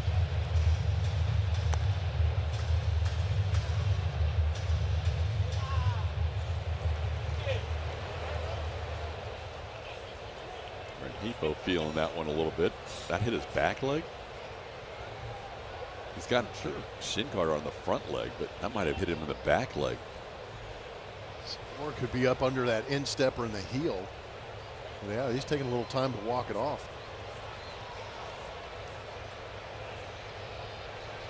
Seen that a lot more in recent years, the foul ball off the back leg. Yeah. Which talks to the stuff that pitchers have these days. Absolutely true.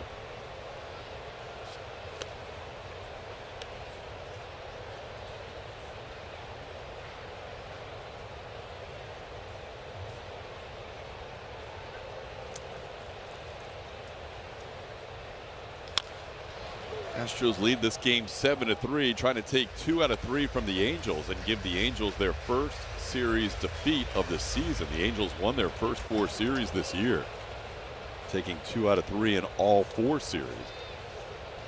Started the year with the White Sox, then moved on to the Cardinals on the road. Cleveland, their only home series this year.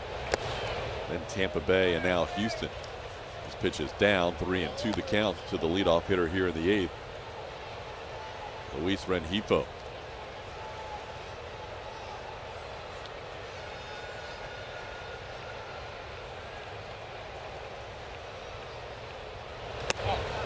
Called third strike. Abreu dropped it in the top of the zone. That's 1 away in the 8th inning. Got him with the slider. Time to reveal the winner of today's Chevy Stropoll. Who is the Astros' all-time best defensive outfielder? And the fans voted for Cesar Cedeno just by 3% over Jose Cruz. Cheo getting 32%. Hunter Pence with 18%. And our buddy Michael Bourne, 15%. Michael didn't get as many votes. Gold Glover. Yeah. Tough outfield. Oh.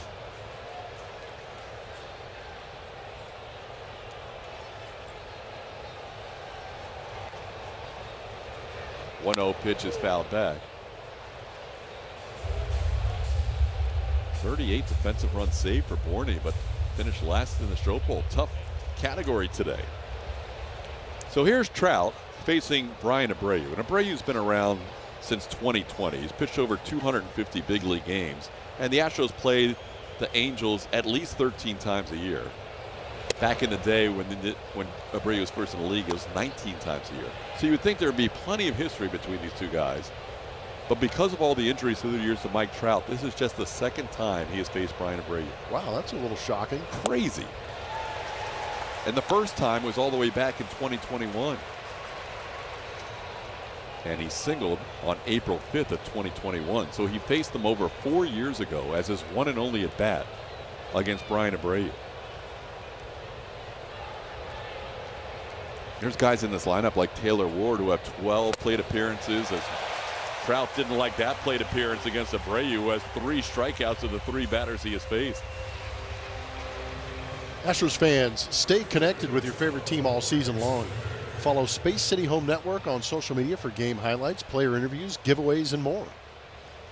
It's now 15 strikeouts for Astros pitching tonight. Now, that's a lot of swing and miss. Jorge Soler takes one off the plate.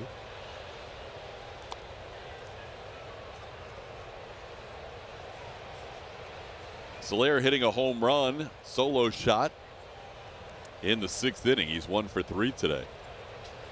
Hits this ball sharply, and that'll be into left field for a base hit. So after Abreu struck out the first 3 batters he faced, Soler gets a 2-out base hit to left.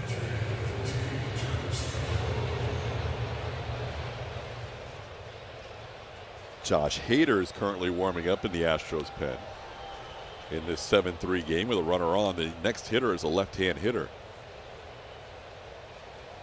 So I'm not sure if Hader's going to be asked for a 4-out save or not, but here's Travis d'Arnaud. d'Arnaud takes a pitch up above the zone. Just missed with a slider, 1-0.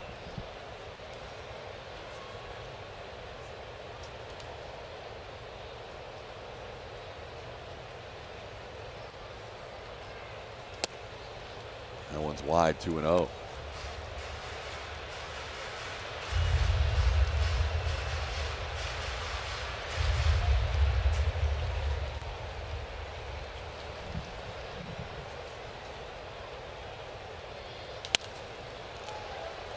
Fouled off 95. d'Arnaud with a 2-1 count. 0 for 3 today for Travis d'Arnaud. Longtime New York Met, also has played with the Dodgers, the Rays, and the Braves.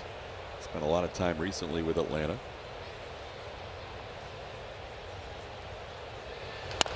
And a little tapper. Abreu can't make the play. Pena will barehand and throw just in time. Jeremy Pena with a fine barehand play, his second of the season. Brian Abreu unable to make the play, but got gold behind him. Jeremy Pena using the bare hand with a strong throw, able to beat d'Arnaud. That was a beautiful play by JP3.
League leaders are presented by Houston Methodist. The Astros taking on the Angels today, trying to win 2 out of 3 in this series and trying to win the 46th game since 2021. That would be one behind the Mariners for the most wins for any team against any opponent in the American League. The Mariners have 47 wins against the Athletics since 2021. The Astros trying to get win number 46 against the Angels, and the Astros with 44 against the Rangers. We're going to head to the bottom half of the 8th inning. The Astros lead this game 7-3. They are being out-hit 7-5. But they lead this game as the Astros will face a new pitcher here in the bottom half of the 8th inning. We saw Garrett McDaniel's pitch in the game on Friday, and he's back in there today. Ooh. Electric start with a slider that didn't break. But, yeah, he pitched a third of an inning, gave up a couple of hits, an earned run, walked a batter. Run coming in via a home run. He gave up the Astros' first grand slam since 2023 when Yainer Diaz connected on a slam against him. First batter he faced. That changed a 3-2 game into a 7-2 game for the Astros.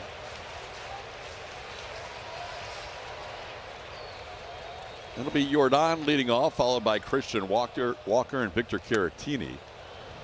Jordan looking for his first base hit of the game. He walked his first time up. He's flied out to center. And he was robbed on a great play by the shortstop at the time, Kevin Newman. The new shortstop, Tim Anderson, is kind of lingering in that no-fly zone. You're not allowed to be behind second base when the pitch comes home. And if Anderson touched the baseball first where he is currently positioned, Jordan would actually reach base. It's a new rule this year. It used to be you would just call a ball for the defensive positioning. The second base umpire may have just said something to him too, because he's now moved over as he nods to Chris Siegel. That's definitely what the conversation was. You're right. Because the first few pitches against Jordan, he was directly behind the bag. This went over the head of Shotwell. Took a bad hop.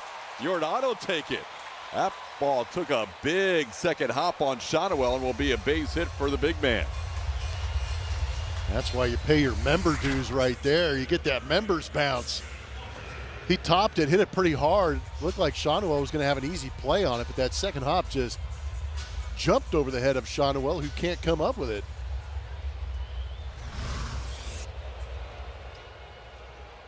Now Christian Walker, the batter. Christian has been a walker. 2 more walks today, 2 walks yesterday, 2 walks the game before, 2 walks the game before. Didn't have a walk his first 11 games, now has 8 in the last 4. One at bat was a pop up to first.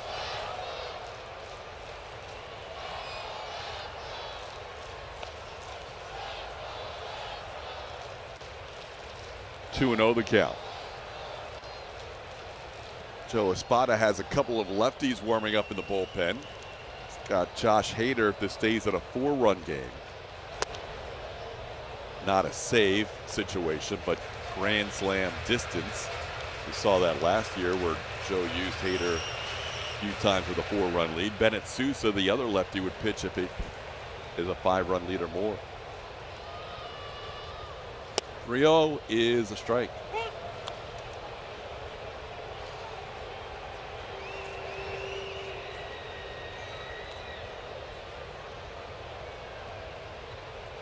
See if Christian gets a pitch to his liking here at 3-1. And a pretty good rip at a 93-mile-an-hour fastball at 3-2. I got the fastball he's looking for, just missed it.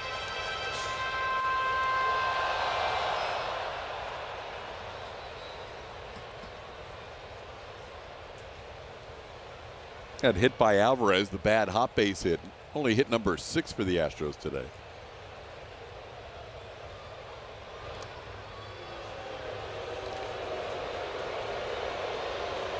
Astros have had 5 walks issued by Angels pitching, and 3 of those 5 have come around to score.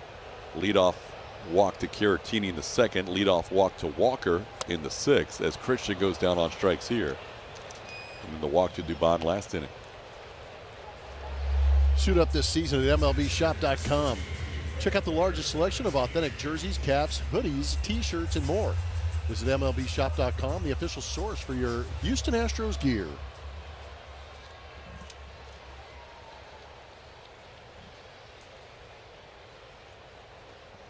Here's Victor Caratini, 1 for 2 with a walk and a run scored. Takes a strike. Victor getting a chance to bat right-handed for the 2nd time in as many at-bats, and the 2nd time this season. Had a base hit as a right-hand hitter his last time up.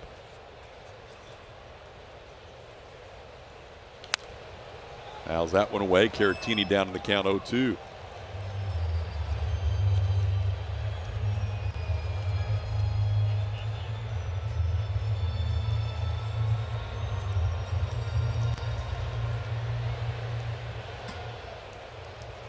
$37,032. 37,032 fans on a Sunday afternoon watching the Astros and the Angels.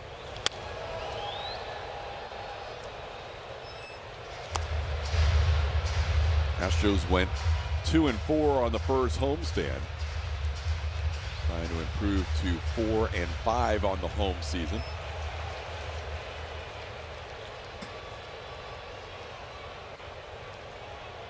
Oh, 0-2 pitch came in and got him right in the middle of the bat. That doesn't feel good. No, nobody expected. The worst, it hurts worse when you're not expecting an 0-2 count. They wanted to get that fastball to the inside, but man, just squared him up right in that number 1 on the number 17 on the back of Caratini, and that's going to sting. Stings a little bit less than an 0-2 count, though. Here's Jeremy Pena batting for a 4th time. Jeremy, an RBI fielder's choices last time up. He's 1 for 3. And the pitch off the plate for a ball, 1-0.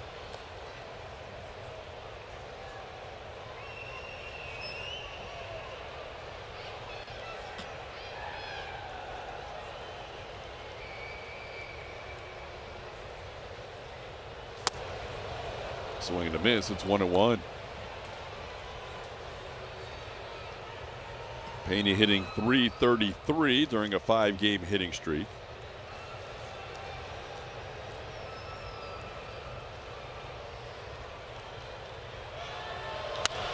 And pops this one into right field. Soler will come on and have time to get under it for the 2nd out.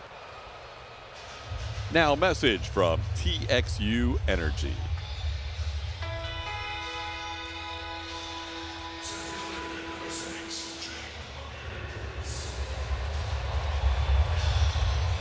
Now McDaniels will face Jake Myers. Jake has put the ball on the ground 3 times today. Fielder's choice, a ground out and a double play.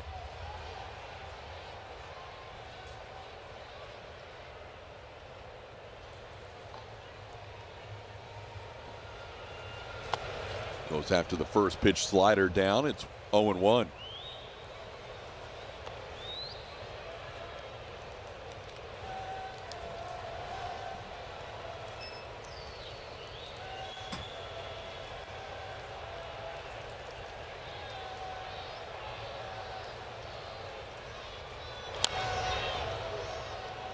Saw the distribution of ground balls from Myers. All 3 of his ground balls today have been the shortstop.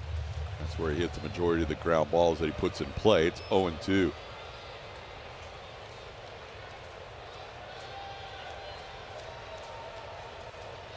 McDaniels is showing some pretty good sliders in this outing.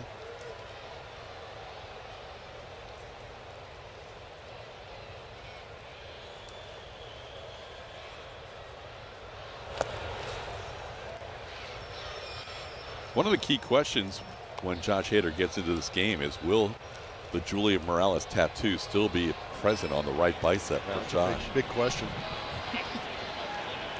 Well, I'm not going to ask him now. It's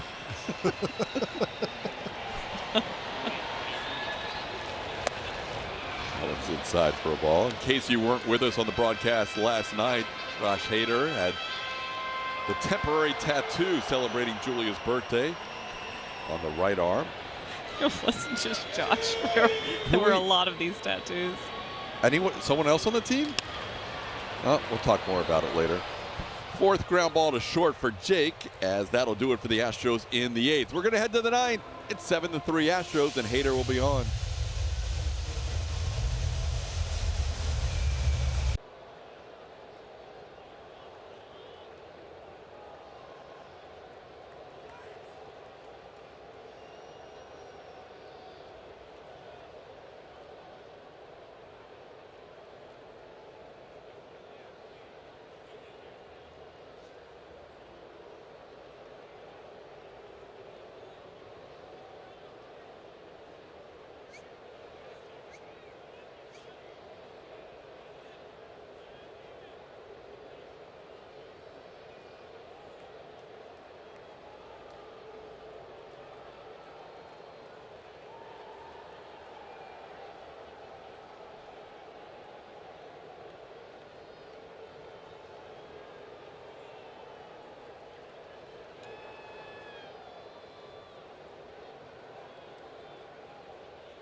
Bay City Home Network is presented by Academy Sports and Outdoors. Have fun out there.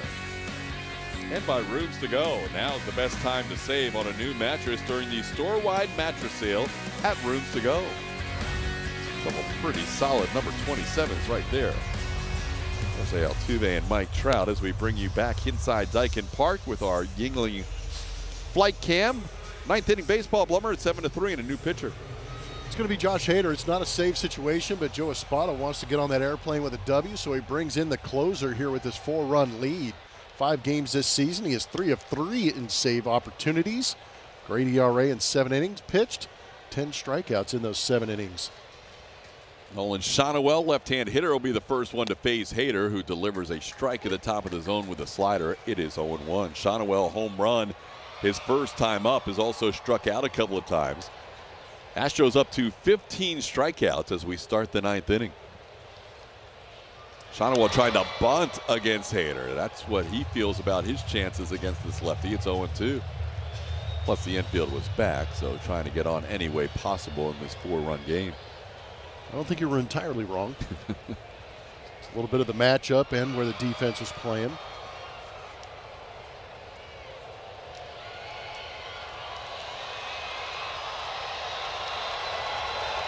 Oh, Shonowell didn't need to bunt for a hit. He slices one into left field on an 0-2 pitch, and that is a base hit. Well, Shonowell now 2 for 3 in his career against Hader. Has a leadoff base hit in the 9th. This week on Astros Bases Loaded, we get to know Astros new first baseman Christian Walker. Blummer will talk to Hayden Wisniewski about his pitch arsenal. Brian Bogusevic dives into Isaac Paredes' incredible patience at the plate. All that and more on Astros Bases Loaded. That's today after the postgame show. Wisniewski, the Houston kid who grew up as a big Roy Oswalt fan as well as an Astros fan, trying to win his first game as an Astro. They'll need Josh Hader to get these final 3 outs with a 7-3 lead. Kyron Paris, the batter.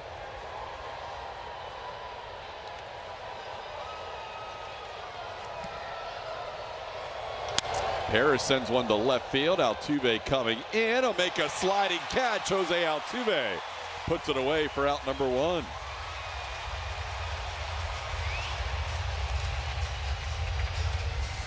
Altuve sliding in to make this play.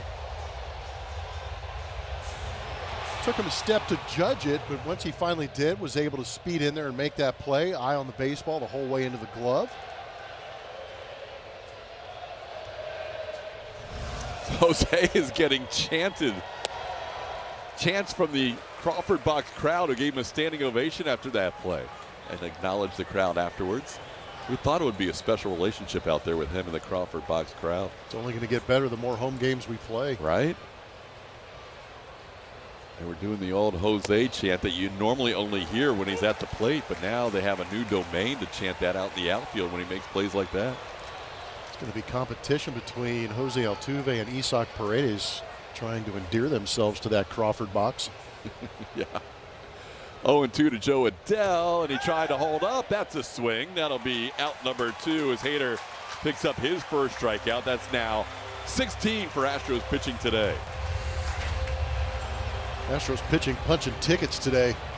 Slider well below the zone, and Adell couldn't hold up that barrel. We'll see it on the side view with our matches from Supermo, that barrel getting out there. Oh, Tim Anderson will get his first at bat. Anderson came on to play shortstop after Kevin Newman was pinch hit for in the 7th inning. Pitch is a strike, 0-1.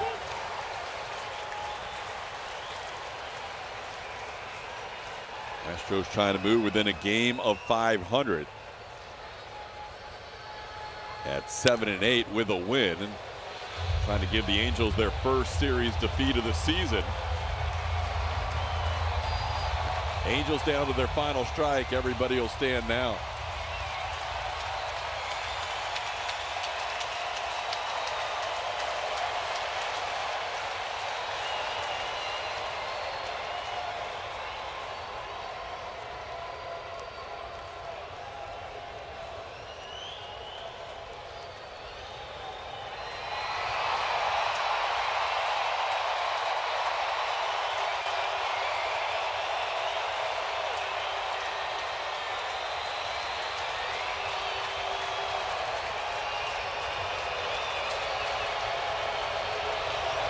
There's a base hit into right. Game continues. Couple of 0-2 base hits in this inning. Shonowell hit one into left, and Anderson also going opposite field as he singles into right field.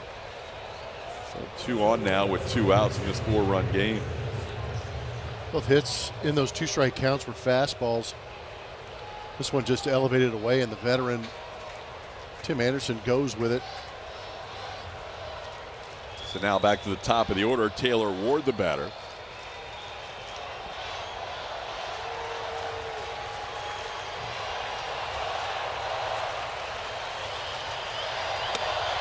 That is the first pitch from Hader that is out of the strike zone. He threw 11 strikes his first 11 pitches.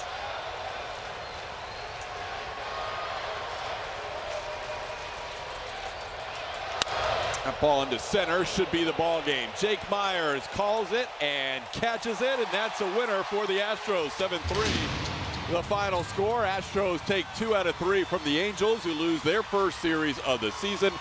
And Blummer, that's a nice way to head out on the road. No, it was a great job by Hayden Wisniewski, not getting deterred, giving up those solo home runs, keeping this game close enough for the offense to be able to create opportunities. They took full advantage of Kyle Hendricks in that second inning to put up that 5 spot. They did a great job of cruising to this victory and winning this series to finish out this homestand. So the Astros win it by the score of 7-3. A couple of football scores in their 2 wins against the Angels. 14-3 Friday, 7-3 today. Astros postgame show presented by Whataburger. We'll have Lauren Callender and Brian Bogusevic with all the highlights and analysis. Julia Morales, as always, gathering interviews in the clubhouse as well as on the field. 7-3 final. Back with a postgame show right after this.